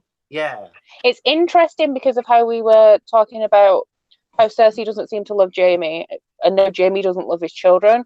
So it's like Cersei loves the children that Jaime provides her with more than Jaime, and Jaime loves Cersei more than the children, even though he should, because they're his children. Yeah, but Cersei just wants power. Like, there were so many quotes in The Clash of Kings where she would talk about how her dad would always prefer Jaime, and then as soon as they got to a certain age, he got a sword, and she was, basically shipped off to Robert. So she's always had so many insecurities about not being a man. Like, there's so many quotes in the second book about that. She's just jealous of all the power and glory that Jaime gets. So he provided her with extra power and glory. It was heirs to the throne. So that's all she's really bothered about. She is really upset as well that she has to marry again and that she can't continue to be the Queen Regent. Oh, yeah. Mm-hmm. Mm-hmm. She's not happy about that. Is there anything else that we want to address about the books? I've got a really cool quote that I want to share. Basically, I did actually make some quotes, but I've forgotten, and I found them all on my Kindle. So, like, I've got my Goodreads quotes where I've been highlighting them. And this is like a fucking epic quote. And it's, sometimes the best way to baffle them is to make moves that that have no purpose, or even seem to work against you. Remember that, Sansa, when you come to play the game. And she says, what game? And he says, the only game, the Game of Thrones. And I'm like, Yeah. Powerful. yeah. I like it whenever there's a quote like that thrown in. Yeah. We've also got a few quotes about the Azor Ahai, which I've like highlighted because I don't like. I know like Zafina. Whenever we've had her in the live shows, she knows so much about the background of Azor Ahai. Yeah. And I was like, what are we talking about? I had no idea because it skipped over me with the show. But one of the quotes I've got here is Azor Ahai tempered Lightbringer with the heart's blood of his own beloved wife. And yeah, I just thought that was important. Something that I would like to mention that I didn't really notice reading them the first few times is I'm like 98% sure that we actually met some like a children of the forest, like a kid of the forest. I don't know how you would say it, but like when Arya is with the Beric Dondarrion and they're on that hill, they visit it twice. This little old woman comes up there who's like 3 feet tall. Like, Yeah. I'm 100% sure like she's a part of the Children of the Forest. Like 100% sure. She did. She gave a prophecy, but I don't remember what the prophecy was. She gave so many prophecies. I got like 10 listed. Yeah, pretty much all of them have happened. Like she talks about. Let me see. She says, "I saw a shadow with a burning heart butchering a golden stag," which happened in the Clash of Kings. She talks about Balin Greyjoy dying. "I dreamt a roaring river and a woman that was a fish. Dead she drifted with red tears on her cheeks. But when her eyes did open, oh, I woke from terror." You know, Lady Stoneheart. Yeah, so pretty much everything that she's talked about. The only thing she does talk about Sansa, she said, "I dreamt of a maid at a feast with purple serpents in her hair, venom dripping from their fangs." And then she says, "I dreamt of that maiden again, slaying a savage giant in a castle built of snow." So I don't know if that was the doll. Right. I didn't know if that was we're supposed to think of that like literally, like, oh, we saw that scene, or if it actually has a larger meaning. Like, you know, you never know with George R.R. Martin. Like he says one thing. What I have noticed with this as well is there are so many dream sequences, so many things. It kind of started to like bother me a bit because I felt like most of the action not most of the action, but like out of the main moments, the only times we had anything interesting was like when a character was knocked out and dreaming, or like when Jaime is like dreaming, or when the old woman is given a prophecy. If there's one thing I don't like about like resurrection tropes, I don't really like dream tropes where it seems like a lot of the story kind of revealed in these dreams. I just got really sick of it by like the end of this book. There were a lot of them. Well, some of the dreams ended up not like meaning anything at all. And for instance, the Bran dreams where he's actually in the body of Summer, those are all quite tangible. That's exactly what's happening. But now Arya's having dreams of her running with packs of wolves. But I think all of the Starks in the book are wargs. This is my question. This is something I wrote down. Yeah. Because Nymeria is by the God's Eye, and the God's Eye is near the twins on the crossing. And Nymeria saw Catelyn floating down the river and dragged her out. Yeah. And every time they're talking about Nymeria, it is in the area around where Arya let her go. So she is still alive at this point. So only Bran is aware that what's happening is real? Jon is. Jon, that's how because of he saw the eagle. Yeah. But that's not in the show at all. It's just No. Bran. No. None of the Starks are wargs in the show apart from Bran. And then Rickon said in Clash of Kings, he knew that Ned was dead because of Shaggy Dog. And he went down to the crypts to wait for him to come back. And then Sansa doesn't have them. Then? Yeah, Sansa Sorry? doesn't have them. Her wolf died. Yeah. That makes sense. So they're connected to their specific wolves, because I think it's the first full chapter of the Game of Thrones is where they find them, and then it's this big deal about how there's the right amount, and then how Jon is the outcast and he has the albino one, and it says something like it's an ill omen because the pups were born in death, so they carry the omen of death with them. And obviously, for a lot of the Starks, that's quite poignant. Yeah, I mean, I do like the whole like walk sequences. Like that's fine. It was just like the dreams. I just couldn't get with. Like I'm sure Tyrion dreamt a lot. I'm sure Jaime dreamt a lot. And I just by the end of it, I was like, just wake up. Just give me what is going on. I don't want all these riddles. There's too many already. I don't mind some every now and then because it's really fun to work out. But when there's so many of it going on at once, I just feel like too much is crammed into like such a. I mean, it's 1,200 pages long, the book anyway. But like, it didn't need filled up with all of this bullshit. Is basically what I was saying. I just didn't need it. So unless something really major has to happen with these things, then fair enough. But I don't know. It was just too much for me to take in at once. I don't know if that's because I'm kind of new to the whole like fantasy genre in general, like epic fantasy. So as a newbie, I guess it's like not the best for me to like read like going into it kind of thing. But I don't know. There were a lot of bits that really dragged it down because I felt like George R.R. was trying to pad it up, and he didn't need to pad it up anymore. Too padded already. Yeah, yeah. He's heavily foreshadowed. That's for sure. Yeah, but yeah, it's probably why I gave it like less of a like rating than a lot of people would, because I find it so glaringly obvious, especially when I thought the first book was like perfect because it had the right balance of like story and action, whereas then the second book I just oh god, it was so boring for me. And then this one, it kind of it just it was whiplash. So I think it's going to be the same again. I don't think a lot happens in Feast for Crows.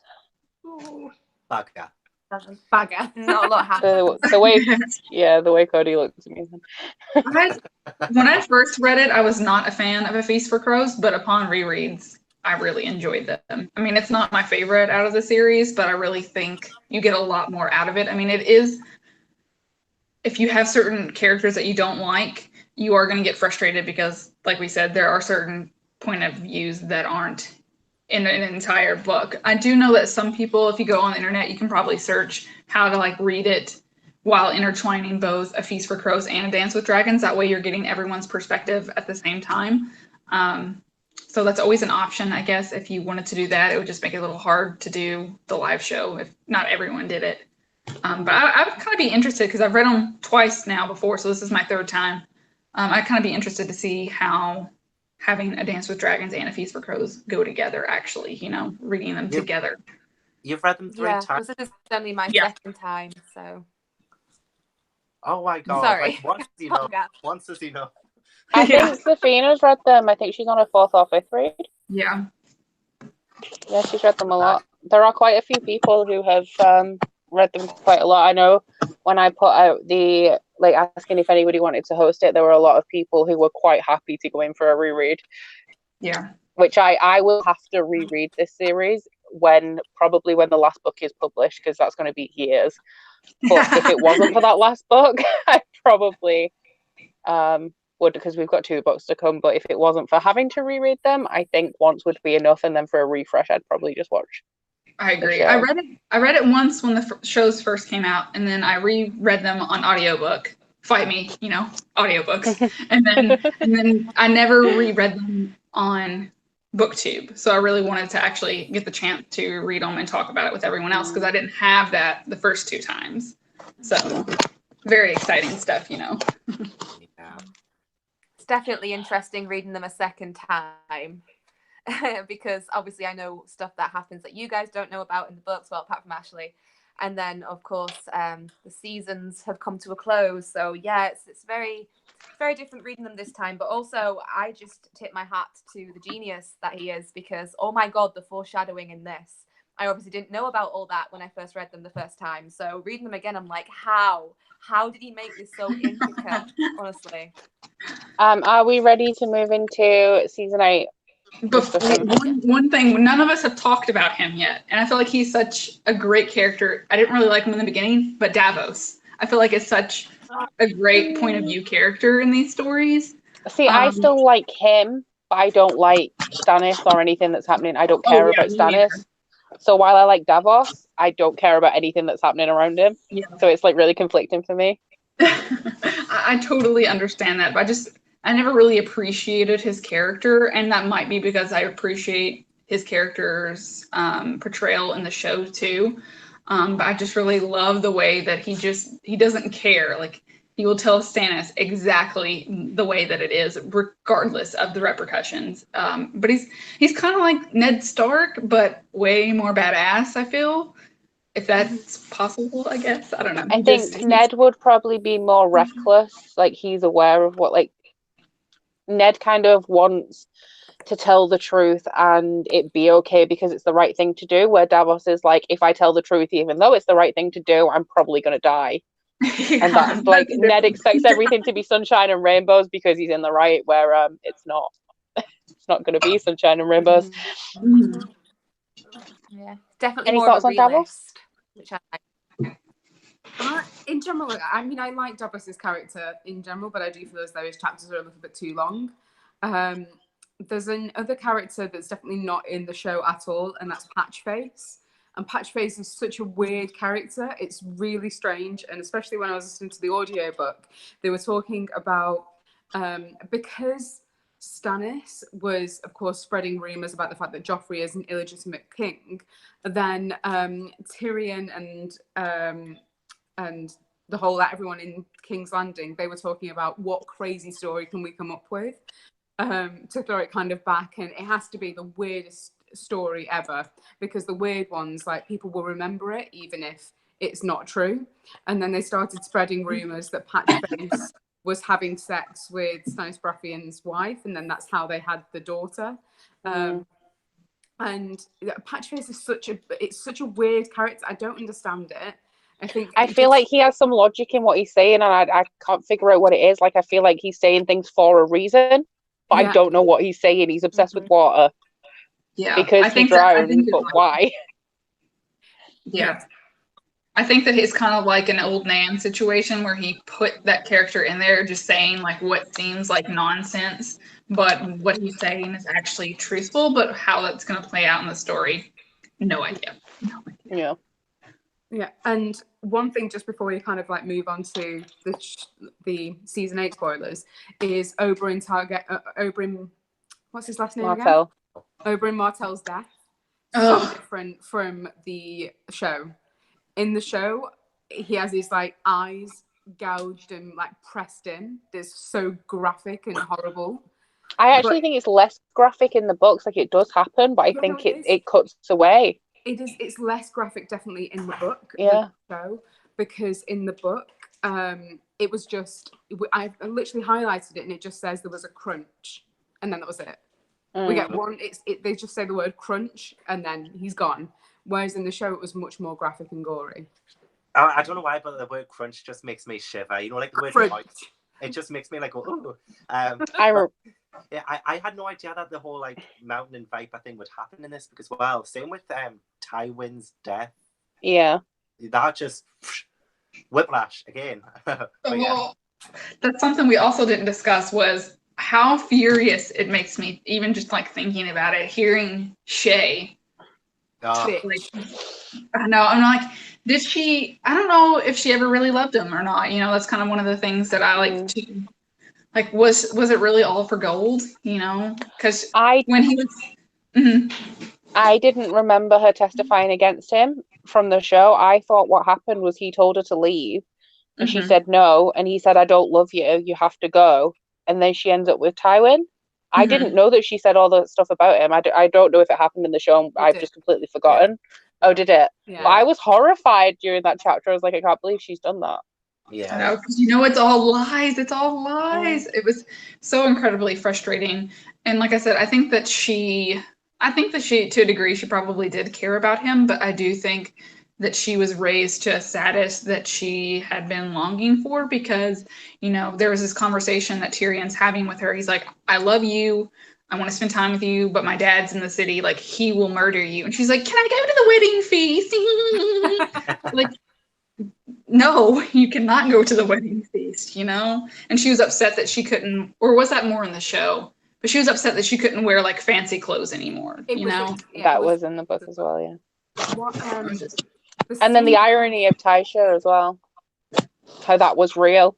Exactly. Yeah. Just about to mention that. It's so heartbreaking when he's being told that. And like, oh gosh, him figuring out that he made me watch her be ruined and spoiled, and it wasn't exactly how you said it was. She wasn't a whore. She did really love me, and I really loved her.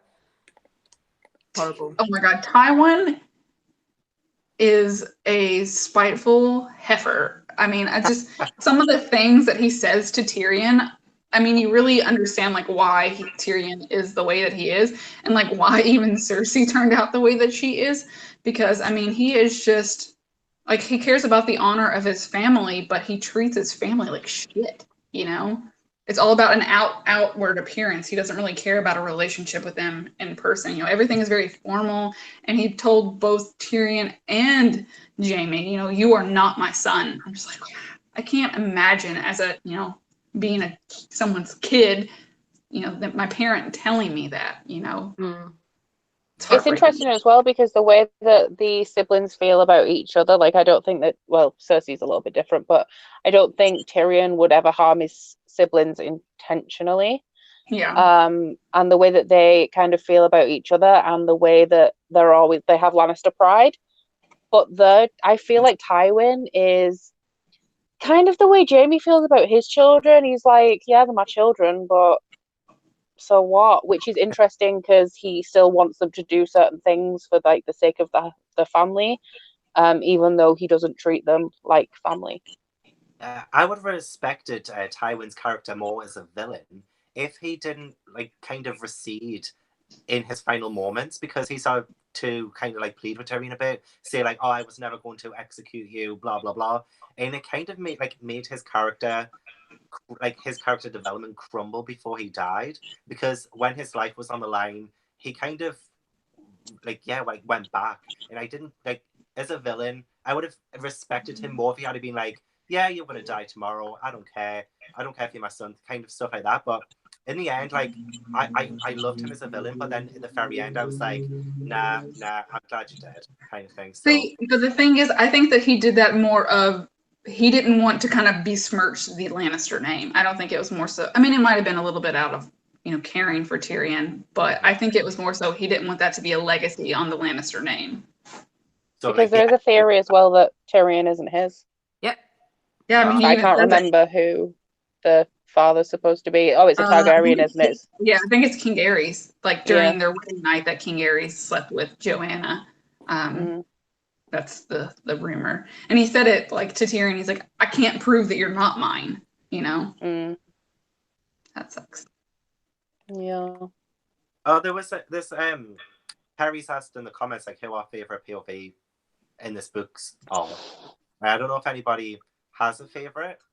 I think I would have to say Jaime, just because I have such a connection with his character. I was really bored with Jon, like, and I love Jon. Yeah. I was really bored with Jon and Dany. I was definitely bored with Jon. I skimmed Jon's chapters in this one. I just found that all very boring. And Arya, actually, I'm waiting for something exciting to happen with her.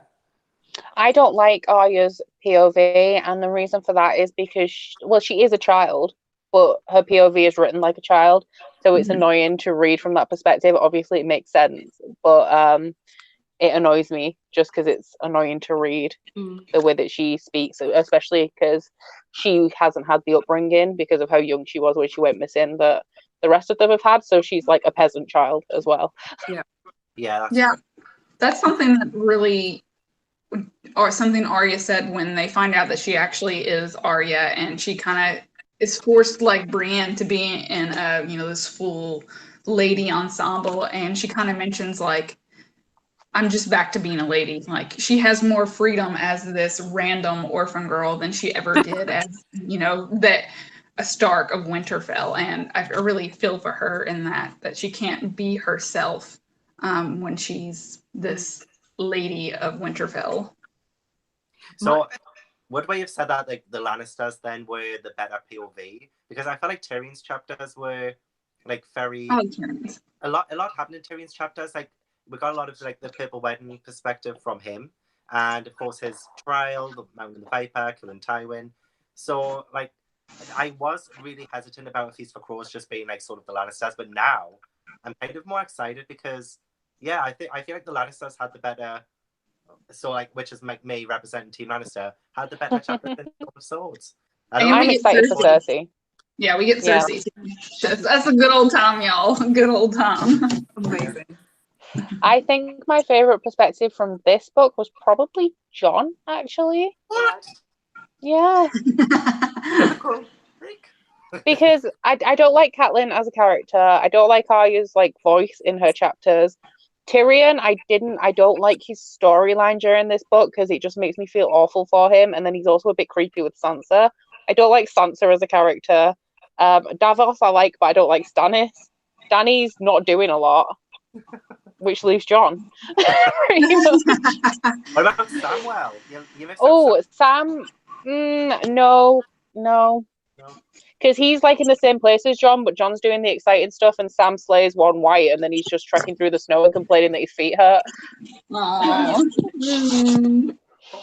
I really like that. Oh God, help! I really like Davos's. I don't like the whole Stannis, but I really liked learning more about the Lord of Light. I really thought that this book really amped up the focus on religion and how that intertwines with each of the stories with the old gods and then the new gods as well. And then you got the Lord of Light too. Mm. And she promised him 3 deaths, didn't she, Stannis? And he's just like, I'm not moving until I get my 3rd death. And she's like, there it is. You're just like, actually, that's true. So let's go for it. Okay, are we ready for season 8? No. Take it all back. No. It's a taint to this world and I don't want to think about it anymore. Okay, so anybody who's watching the live who has not seen season 8, we will be discussing spoilers of what happens in the final ever season of Game of Thrones. And it's not going to be good. So if you don't want the tea, then leave.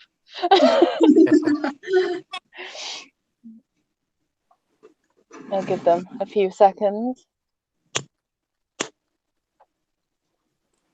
Somebody said in the chat that they feel like Nevernight is Arya if she was an adult, and I think that's funny actually because Jay Kristoff has been posting mean reviews that he's received, and somebody asked him how he's managed to make money off what is essentially an Arya Stark ripoff.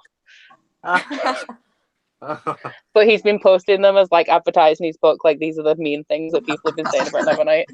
I've never read any of his books, but like I want to just because he seems really cool. He is a cool guy, and he's very sarcastic. His writing's very sarcastic. He writes badass female characters, like brutal female characters. I mean, I see the Arya Stark comparison with Mia in Nevernight. I don't know, Rachel, you're reading it now for the first time. Do you see it? Definitely, 100%. I definitely see it, and more so when I'm reading it physically than audibly because, I get to kind of put it in there. But definitely Arya as Arya in season 8. Like I see that so much, and I'm loving the series. I'm looking forward to discussing it on my channel when we get to that, and also like you're joining me for that live show. Dawn. For Dark Dawn in September. So just that it's a really, really cool. And I think that you'd love it, Ashley. I've heard such mixed reviews. I think you would like Jay Kristoff's writing. Yeah, I think I would. I need to give him a whirl. Give him a try. And you're used to, like, a lot of people that have read Nevernight, we're completely off topic now, but a lot of people don't like his writing style because of how dense and awkward it is, but obviously you're more familiar with that anyway, with dense fantasy, because I think... Yeah, I've heard that he kind of speaks in metaphors, which is kind of what scares me, because if it's too metaphor-y, I'm not... I mean, he's not Lady Taylor. It's not, like... I've never seen that with Jay Kristoff before. I know a lot of people complain about that, but it's never something I thought of until I heard people complaining about it, to be honest. Okay, so season 8. Oh gosh. Where are we going to start? Oh, I want to start with something that's like moderately related to Storm of Swords, and it's like, why can't Sam just tell people shit that they need to know? Like John's saying about how all his brothers are dead, and he's like, actually, Bran's still alive, but I'm not going to tell you because I promised. Just like in season 8, it's like, oh, I know you and Daddy are related, but I'm not going to tell you just yet. I'll wait a while. You keep romancing your aunts. It's cool. because Sam's a ride or die bitch, okay? He knows that he can't tell, like he won't. Actually, he's probably honestly too afraid to, because he's scared of everything. True. So the Mad Queen. Oh gosh. Maybe that's why I was so attached with Dany in Storm of Swords, was because of what happened with Dany in season 8. Like, I really do feel like it's all redundant, and it's just... Agreed.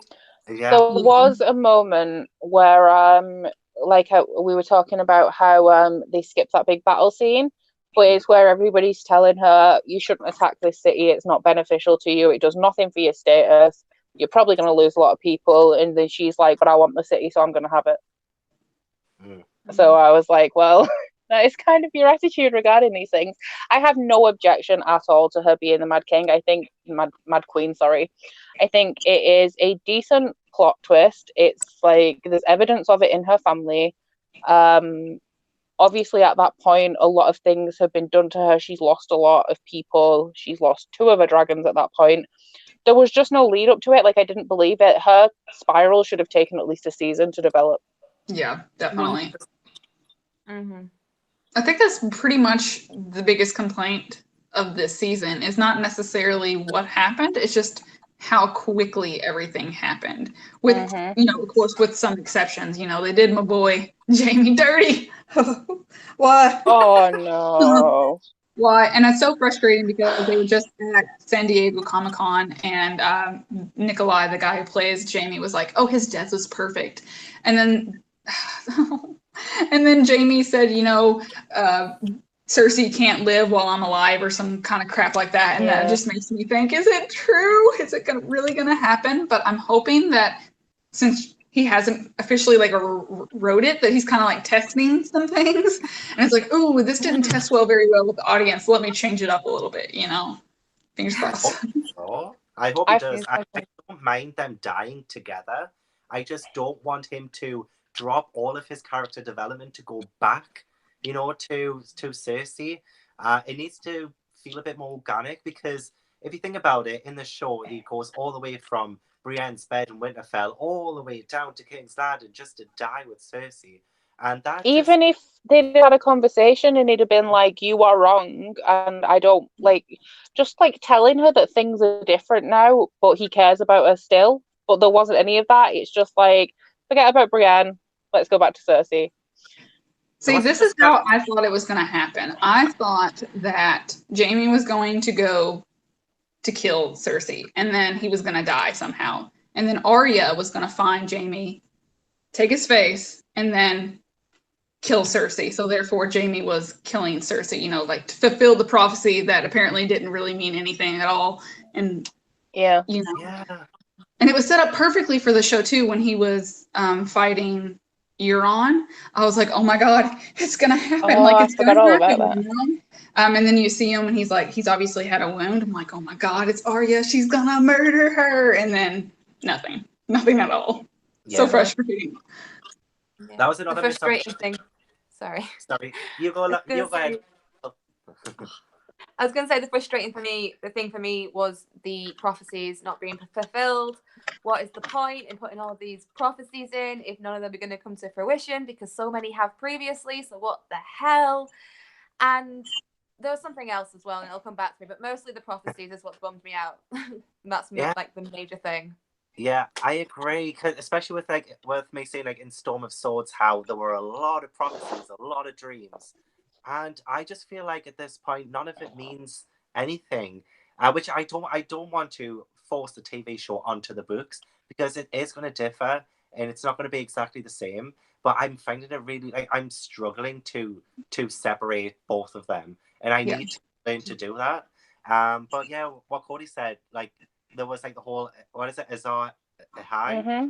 Azor Ahai, yeah. Yeah, that and one. Then, what all we got about that prophecy is, it could have been any of them. It could have been Arya, because she killed the Night King. It could have been Jon, because he brought everyone together so that she was able to kill the Night King. Who was Azor Ahai? We still don't know. It could have been that bottle of water at Sam's feet in the last episode. It could have been anyone. Or the Starbucks cup. Or the Starbucks. I would have rooted for that.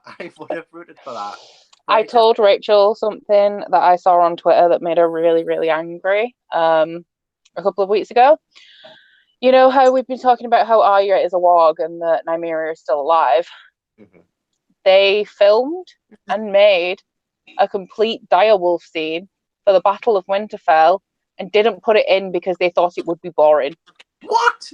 Oh, yeah. You're telling me in an hour and like friggin' 40-minute long episode they couldn't have managed to put that in?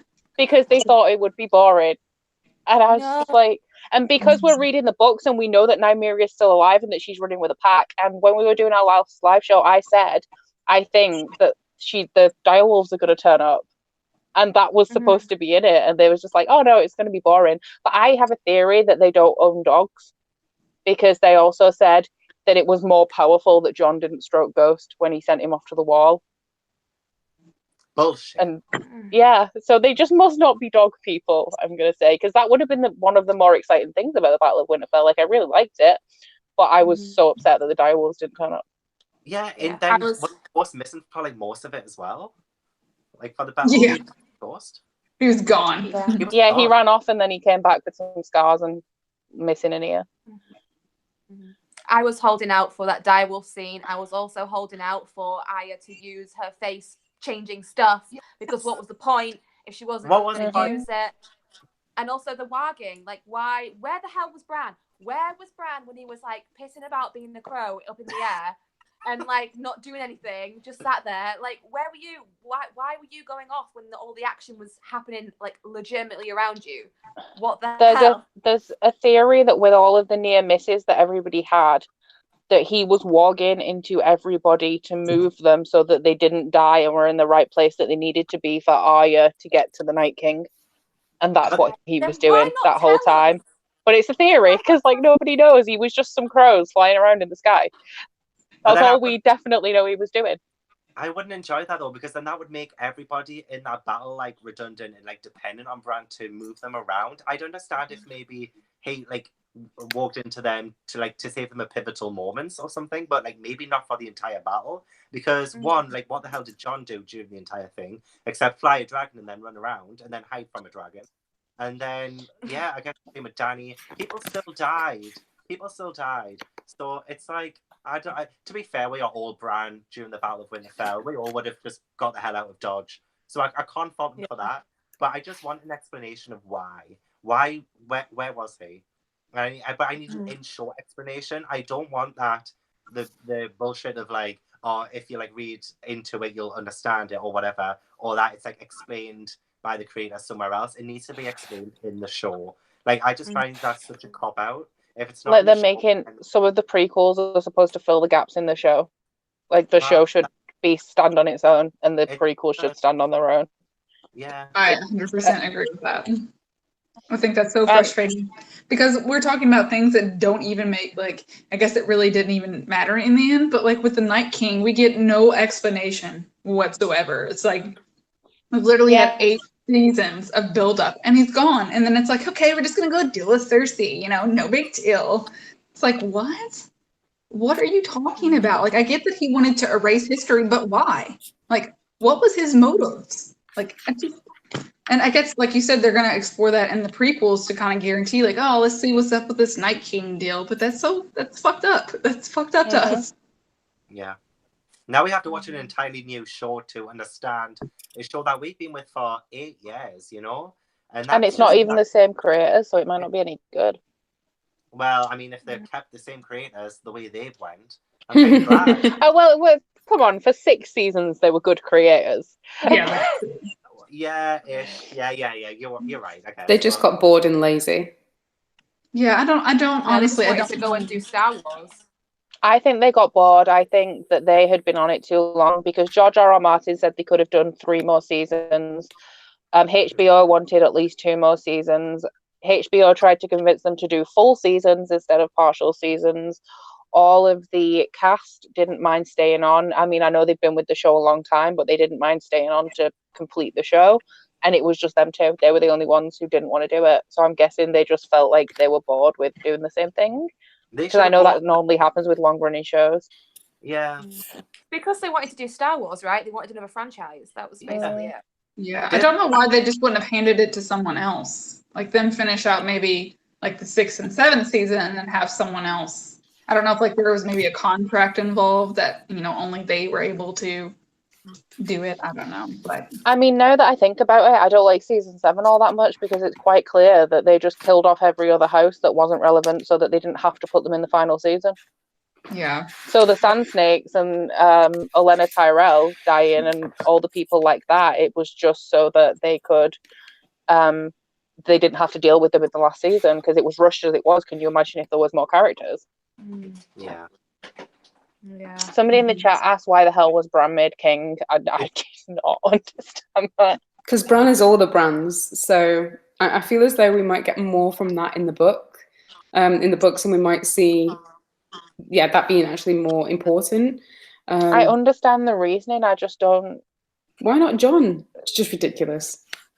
That's what I was saying about Jaime and his motives. How Jaime kills the Mad King and he gets to stay in the Kingsguard, and he gets some shade for it, but like he's still the great Jaime Lannister. Jon kills the Queen that's just burned the entire city, and they send him off to the Night's Watch. They imprison him and then send him off to the Night's Watch. All because of Grey Worm. Yeah.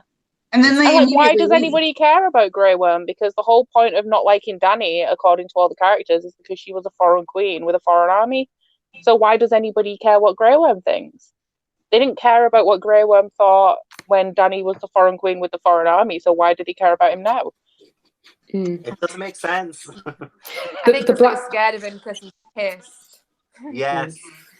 The Black Cat in the chats has just said about Arya's face changing plot line is just like completely irrelevant in the end as well.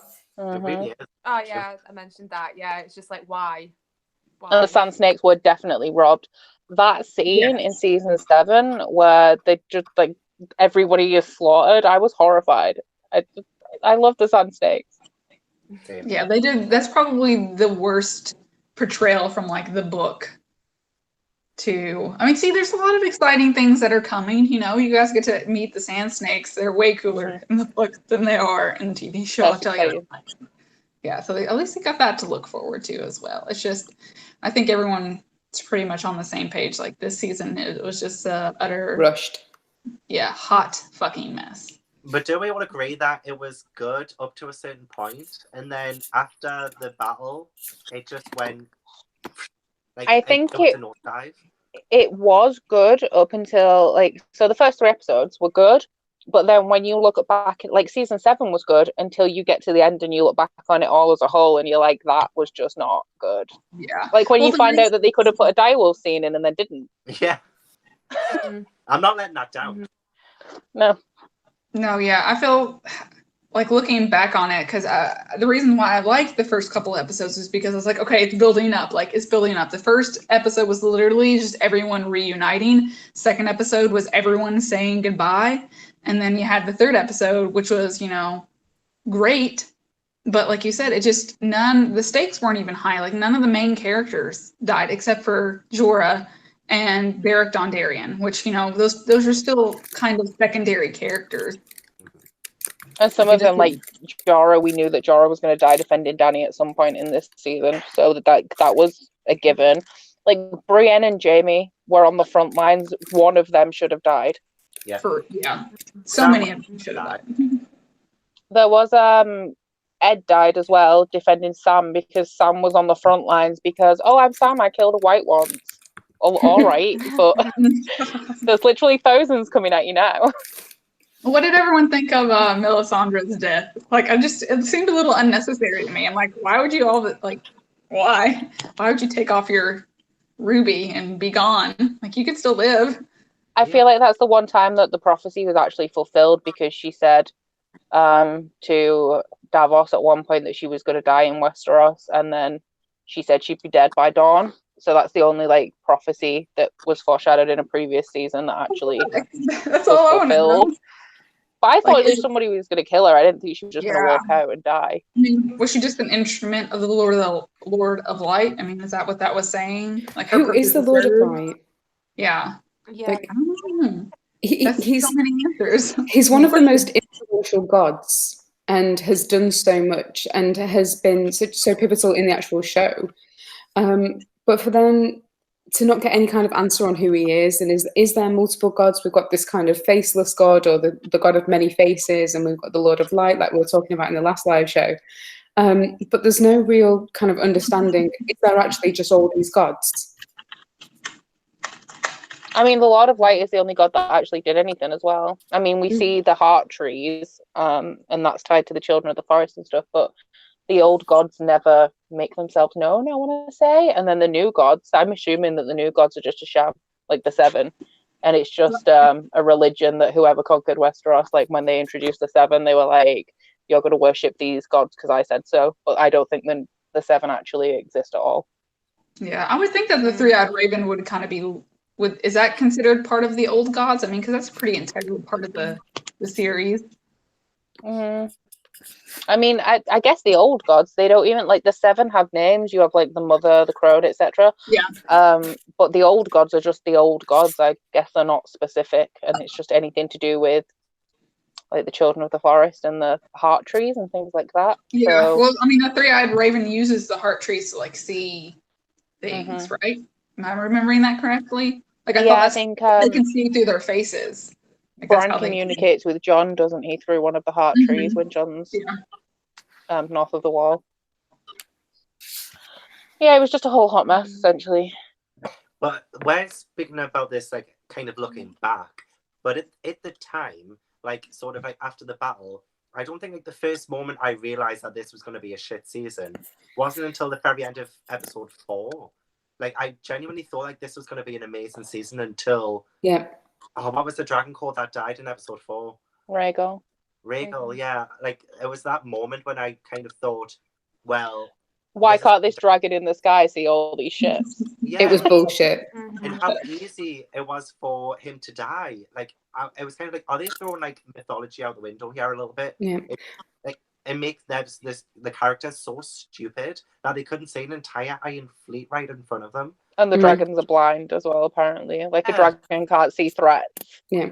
Especially Drogon, who's carrying his queen, so, like, has something to protect with him right there.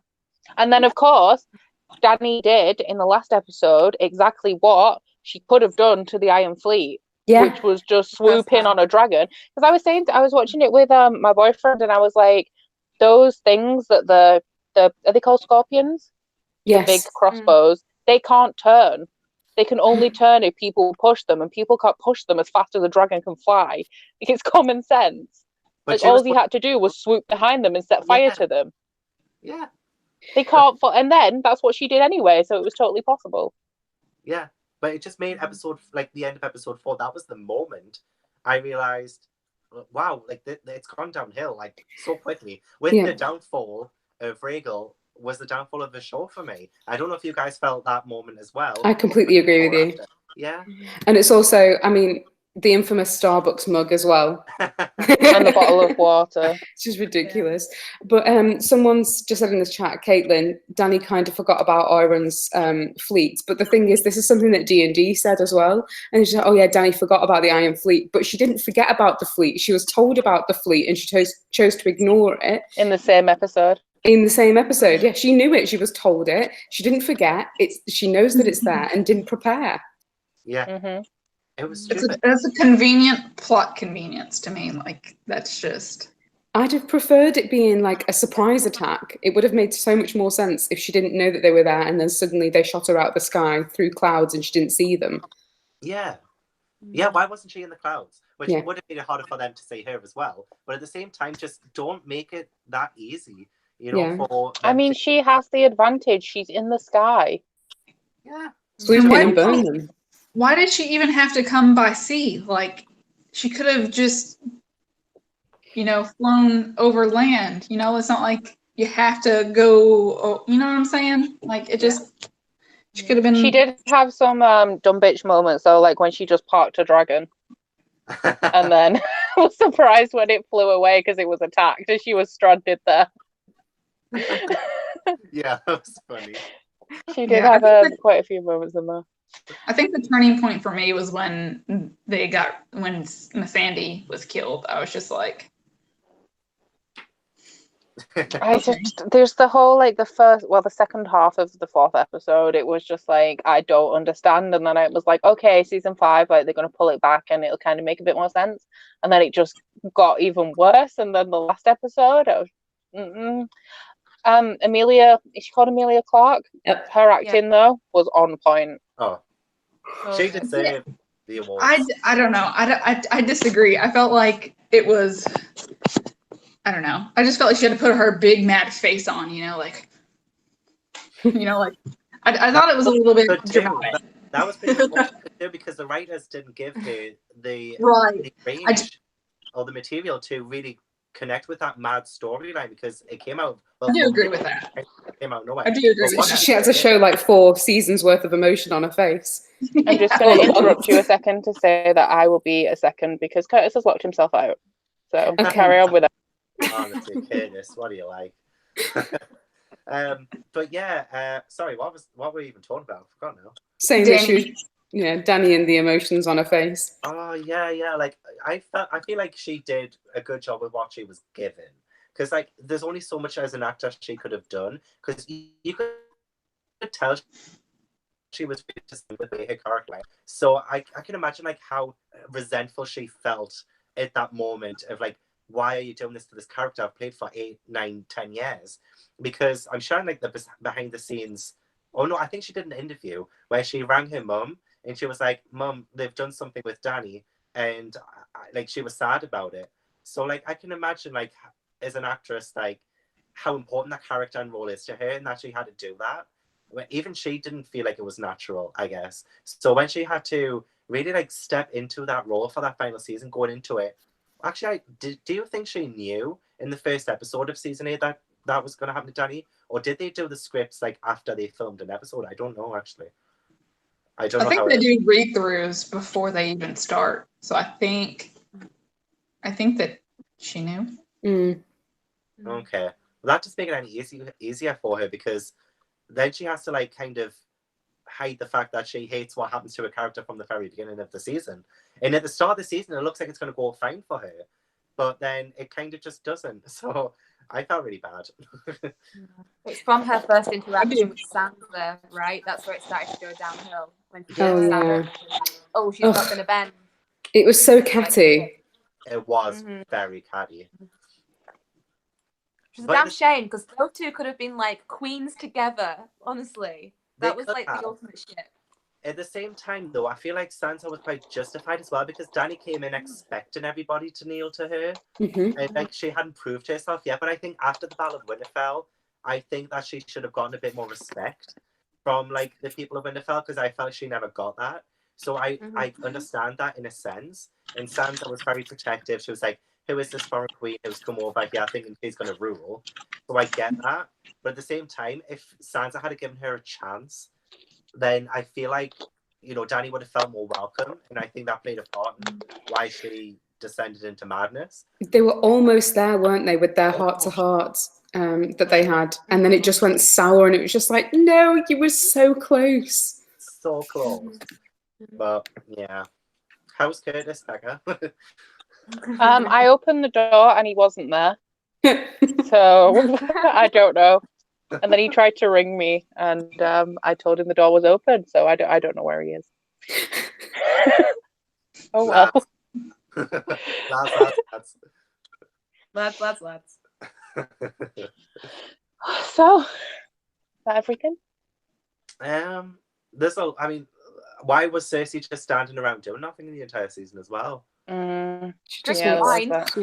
She drank wine, which is great, and I love me some wine. But other than like telling people what to do, did she do anything? I mean, she had sex with that Iron guy. Oh yeah, I felt bad for her because I like Cersei, and for her to have to like give in one last time for the sake of a man because she needs his power was like, I wasn't a fan. But that's the only way that she knows how to gain power, really, is just in her body, which I guess that's what she chooses to do. That's fine. But once that's taken away from her, what does she have? She doesn't have anything. She could never fight. like if she was like 1-to-1 with Dany, she would lose. Well, look at the way that she ran out of the wherever they are, and she was just like running out, and she had like the mountain behind her, and then the mountain and the hound are there, and she's like, I'm just gonna keep going this way. So fast. How do we feel about Clegane Ball? Because we've been waiting a long time for it, and I just like, I felt like they were gonna die at the same time, but it's like the Hound is one of my favorite characters. I just wasn't happy about that. I like the fact that it was his choice to take his brother down into the flames, and it was something that he did, and it seemed as though it was something that it was a decision that he made. He dragged him down with him, and I felt that that was very brave, especially because of his major fear with fire. Mm-hmm. I feel like they've had this epic like thing for ages. Obviously, the Mountain. I'm assuming the Mountain is pretty brain, like he's just a reanimated corpse type of deal. But for the Hound, obviously, he's always had this hatred, and he's always been like, I'm going to be the person that kills my brother. And I can't remember what he said when he went over the edge, but it was something like, oh, fuck this, wasn't it? And then he jumped off with the Mountain. Because that's always been his goal. Like, the Hound doesn't care about anything. The only thing that the Hound is truly passionate about is killing his brother. Yeah. And saving Arya Stark, like that moment when in the Battle of Winterfell, where he sees that she's in danger and he runs after her. But then she majorly pissed me off because Beric Dondarrion dies for her.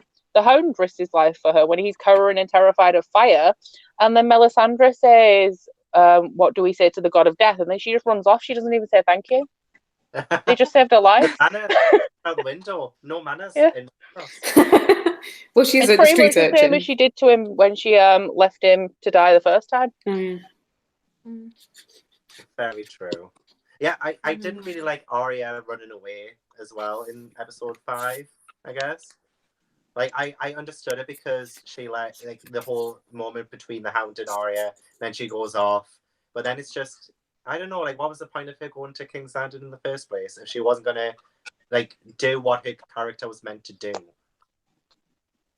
Was there any significance to her being the person in King's Landing as it was burning, or was that just to show us what it's like on the ground? It was. I watched the behind the scenes thing, and that was it. Yeah. The director guy was saying it's just because they needed a perspective on the ground, and who better than her at the time. It was like, shame. Didn't she get on a stupid horse at one point? Yeah, she did. Yeah. Why? Like a slow-mo scene of the horse. Is the girl that died, the other ones that she was trying to save, the girl and her mother, the girl had a white horse statue in her hand, and then when Arya came to, there was a white horse outside, which seemed relevant, but apparently, like, some people at the end of that episode, before the last episode, some people thought that she was dead. Obviously she's not, so then I don't understand the relevance of the horse turning into a real horse. That would have been better if she was dead, because it was like riding off into the afterlife kind of thing. That would have made sense. But it just like, why was like, fair enough if it was like the sort of like girl reincarnated or whatever. But then where did that horse go in episode 6? Like, what did she just ride it to the end of the street and then get off? Like, I think she did. Like, and then we have beautiful imagery from, I think it's the last episode, of Brogan's wings behind Dany.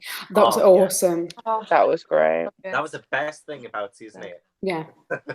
Yeah. And I, to be fair, the director of cinematography, and I think the guy who, because they have a specific guy that did both of the battles, I think he did an excellent job, because obviously the plot's not in his control, he just choreographs the battles. And I think the director of cinematography did an excellent job. The guy who does the music, I can't remember his name. Ramin. He did a great... Is it Uswari or something like that? Ramin Uswari? I don't remember. But he did a great job on the music. But just the plot, like, I liked how that scene with the wings, like, you could feel the tension, because you have Jon up there with her, and you've got Tyrion up there with her, and Arya, I think, is Arya on the ground. And you can feel the tension where everyone's like, I was going to say, oh shit, but that just reminds me of my favourite meme. Yeah. The Jamie meme. But yeah, you could just like physically, you can feel the tension. There were some great moments, it's just the plot overall just didn't really make sense.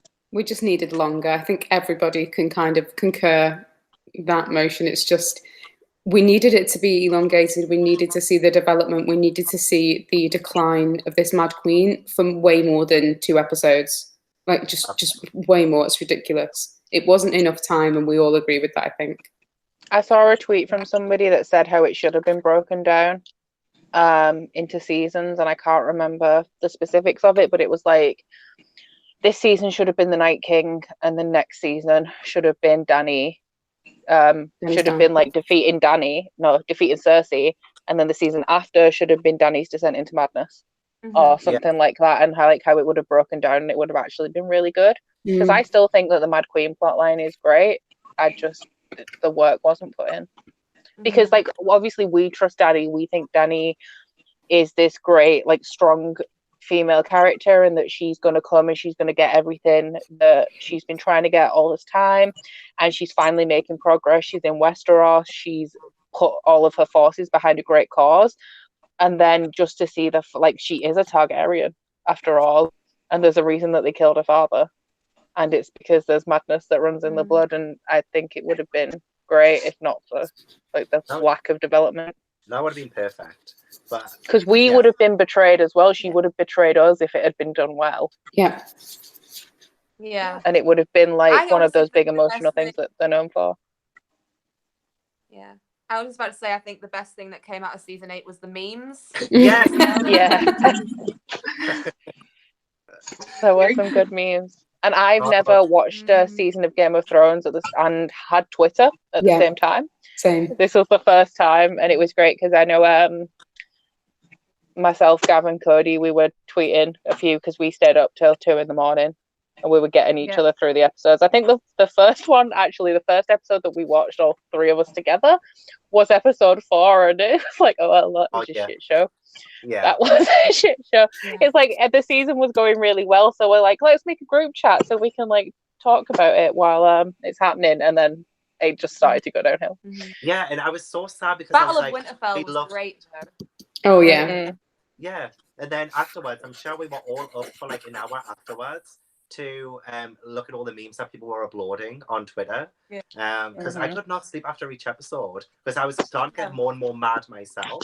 I was officially up for ages after, just looking at the memes. But my favorite memories of season 8 now are just staying up late and chat to it with you guys. So other than that, that's pretty much it. And then the first thing you do when you watch the episode is you go to Zaf's Twitter and see what she said. Yes. But you have to mute her if you haven't seen it. Have you come across somebody who loves season 8? Like, Pardon? Everyone I've spoken to really dislikes season 8. I don't. Likes it. Oh yes, Cody's boyfriend. Huh? She called him a muggle. No.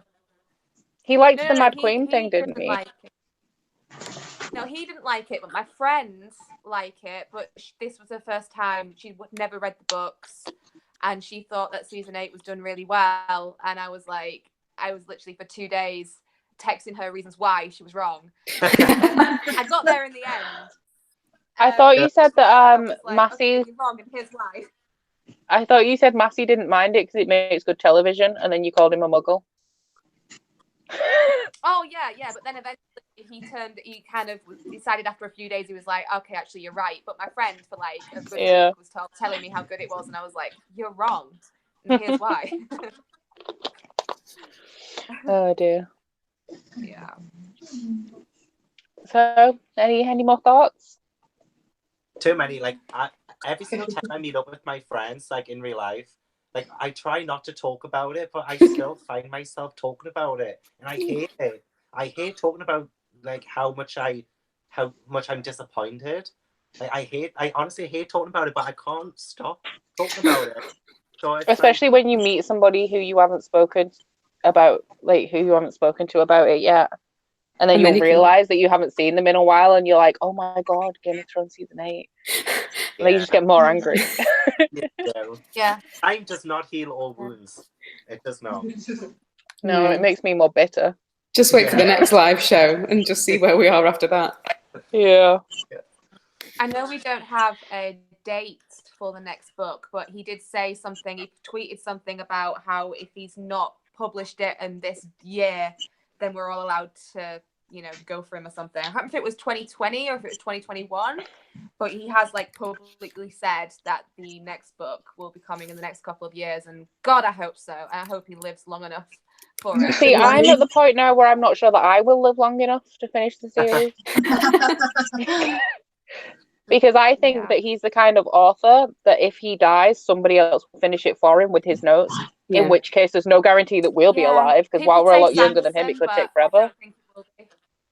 Well, Sanderson's finishing the Wheel of Time series, isn't he, for Robert Jordan? Yeah, he has. But then people have been like, "Oh, we should do Game of Thrones," but it's a completely different writing style. I don't think Sanderson could do what George R.R. Martin wants. I don't think I've ever yet read a series like that, because I know Tolkien, his books are still being released, but with is it his nephew writing them? But I've never actually yet personally read a series that has been started by one author and carried on by another. So I don't know how it feels, because I've never experienced it. I don't think it would work. There was the Millennium Trilogy. It's not like a Scandinavian book. It's the girl with the dragon tattoo. Yeah. Like he passed away, and then some random guy picked it up, and it's so bad. It's not good at all. Oh God. It's not good. I don't think I even know anybody who's made it far enough into the Wheel of Time series to read the Sanderson ones. Because that's a big series. Yeah.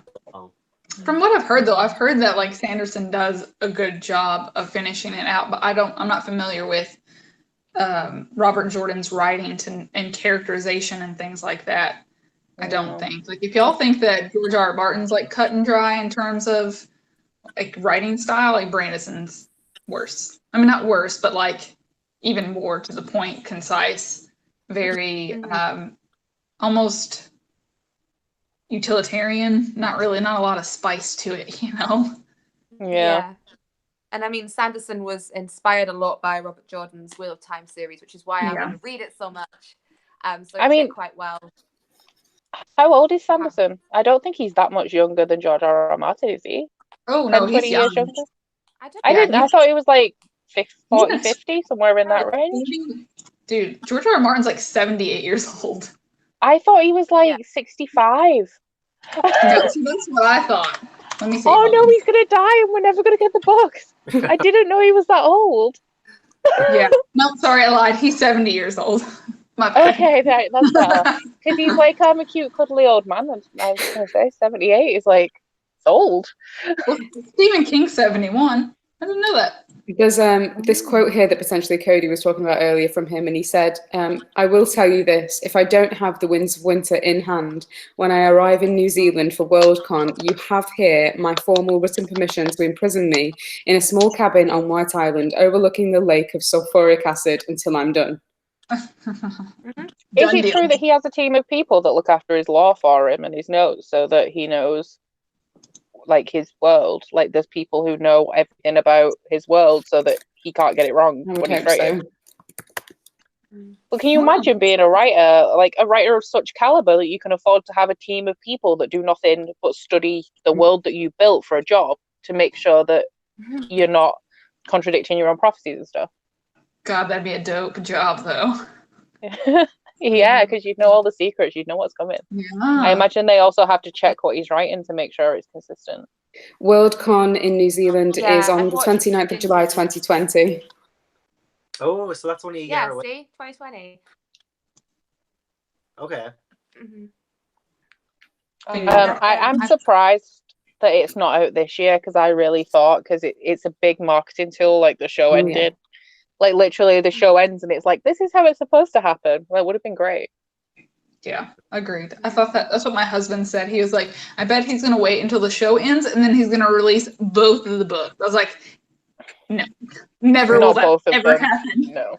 I saw an interview where he was saying like he wasn't going to do that. I saw an interview and he was like, dude, if I had these books ready, I would have put them out before the show because that's only going to help the show. He was like just kind of completely rebuking that and being like, no, I'm not taking the piss and it's not a marketing thing. It just takes me that long. I was like, okay. Well, I thought he would have put it after the show because people would be, if you've seen the show first, like we have, obviously we're saying now how we prefer things sometimes how they are in the show as opposed to the book. So if he released the book first, then people would have been like, well, this doesn't make sense, and the show did it better. Whereas if it's afterwards, especially after the shit show that was season 8, everybody's going to be applauding him. Yeah. I hope so. I mean, even if we don't like the ending, I think the one thing that we can guarantee from George R.R. Martin is that it will make sense, and that the development will be there, and that he'll have been laying down what's happening for years. So even if the ending is like, we don't like it, if a meteor hits Westeros and it flies off the map, at least it will have made sense and in the lore of the world. It was the red comet from Classic King. I want all of the prophecies to be resolved because they didn't do any of that in the show. Agreed. I want a definitive answer to who Azor Ahai is. I don't want it to be like, oh, it could be anyone. Like, I want to know. I don't know. Reading the prophecy, it sounds like it has to be Dany. Like it, but that, I mean, that doesn't necessarily mean that she's going to bring. Like you said, she could still, like, she saved Westeros, but that didn't stop her from descending into madness. So, like, she could still fulfill the prophecy and still. But then they said that about Jon. It's like, well, Jon brought the people together because we thought he was going to be like the person who killed the Night King. And it's like, well, he made it possible, which is all Azor Ahai did. Well, so then Jon is Azor Ahai? Because without Jon getting everybody to the cause, nobody would have been there to defend Westeros. No, Azor, well, this is what Melisandre said. Says, when the red star bleeds and the darkness gathers, Azor Ahai shall be born again amidst smoke and salt to wake dragons out of stone. Which, you know, Dany woke the dragons from their stone eggs. I mean, I'm just going purely off of what, like that specific prophecy. Like, from that, it sounds like, and she was born on Dragonstone, you know, amidst smoke and salt. Oh, but there was also the fact that Jon is himself resurrected by the Lord of Light, and he is a dragon. That's true. Wake dragons out of stone. I don't know. It's so hard with those things. It's like how you interpret it. Because, like, I feel like because it is so clearly Dany that it's actually not, and it's more metaphorical. Yeah. Yeah, but in the end, it wasn't even Jon. Yeah. Like, we. Or was it? Who knows? Like, how far do we have to fulfill the? Because loads of people fulfill different parts of it. Yeah.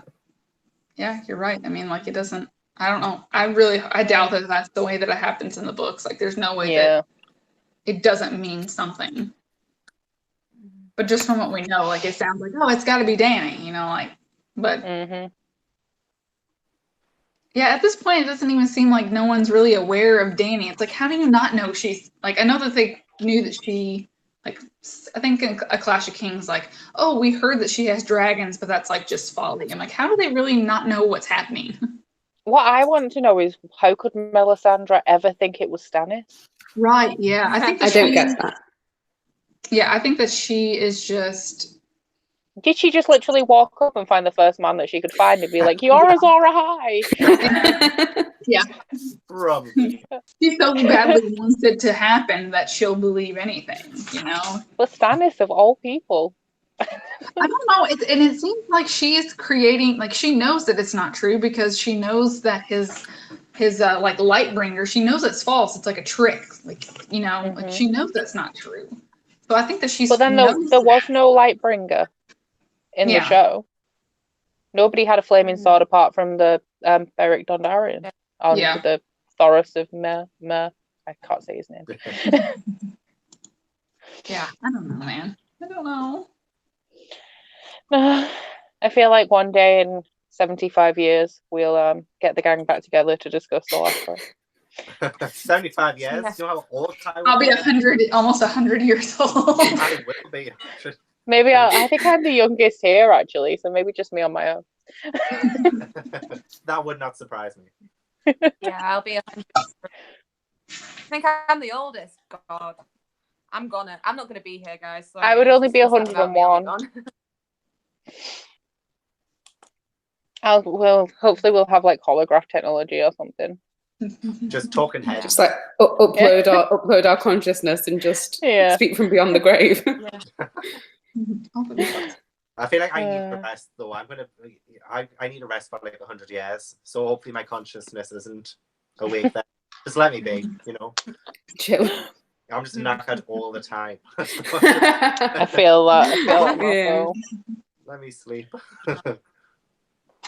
So what is the plan actually for the next Feast of Crows? Is it this month and next month, or are we jumping a month? Like, it will be let's say, because we did Storm of Swords, so like we'll do like the second week in September, because it should be Feast of Crows should be the book for July and August.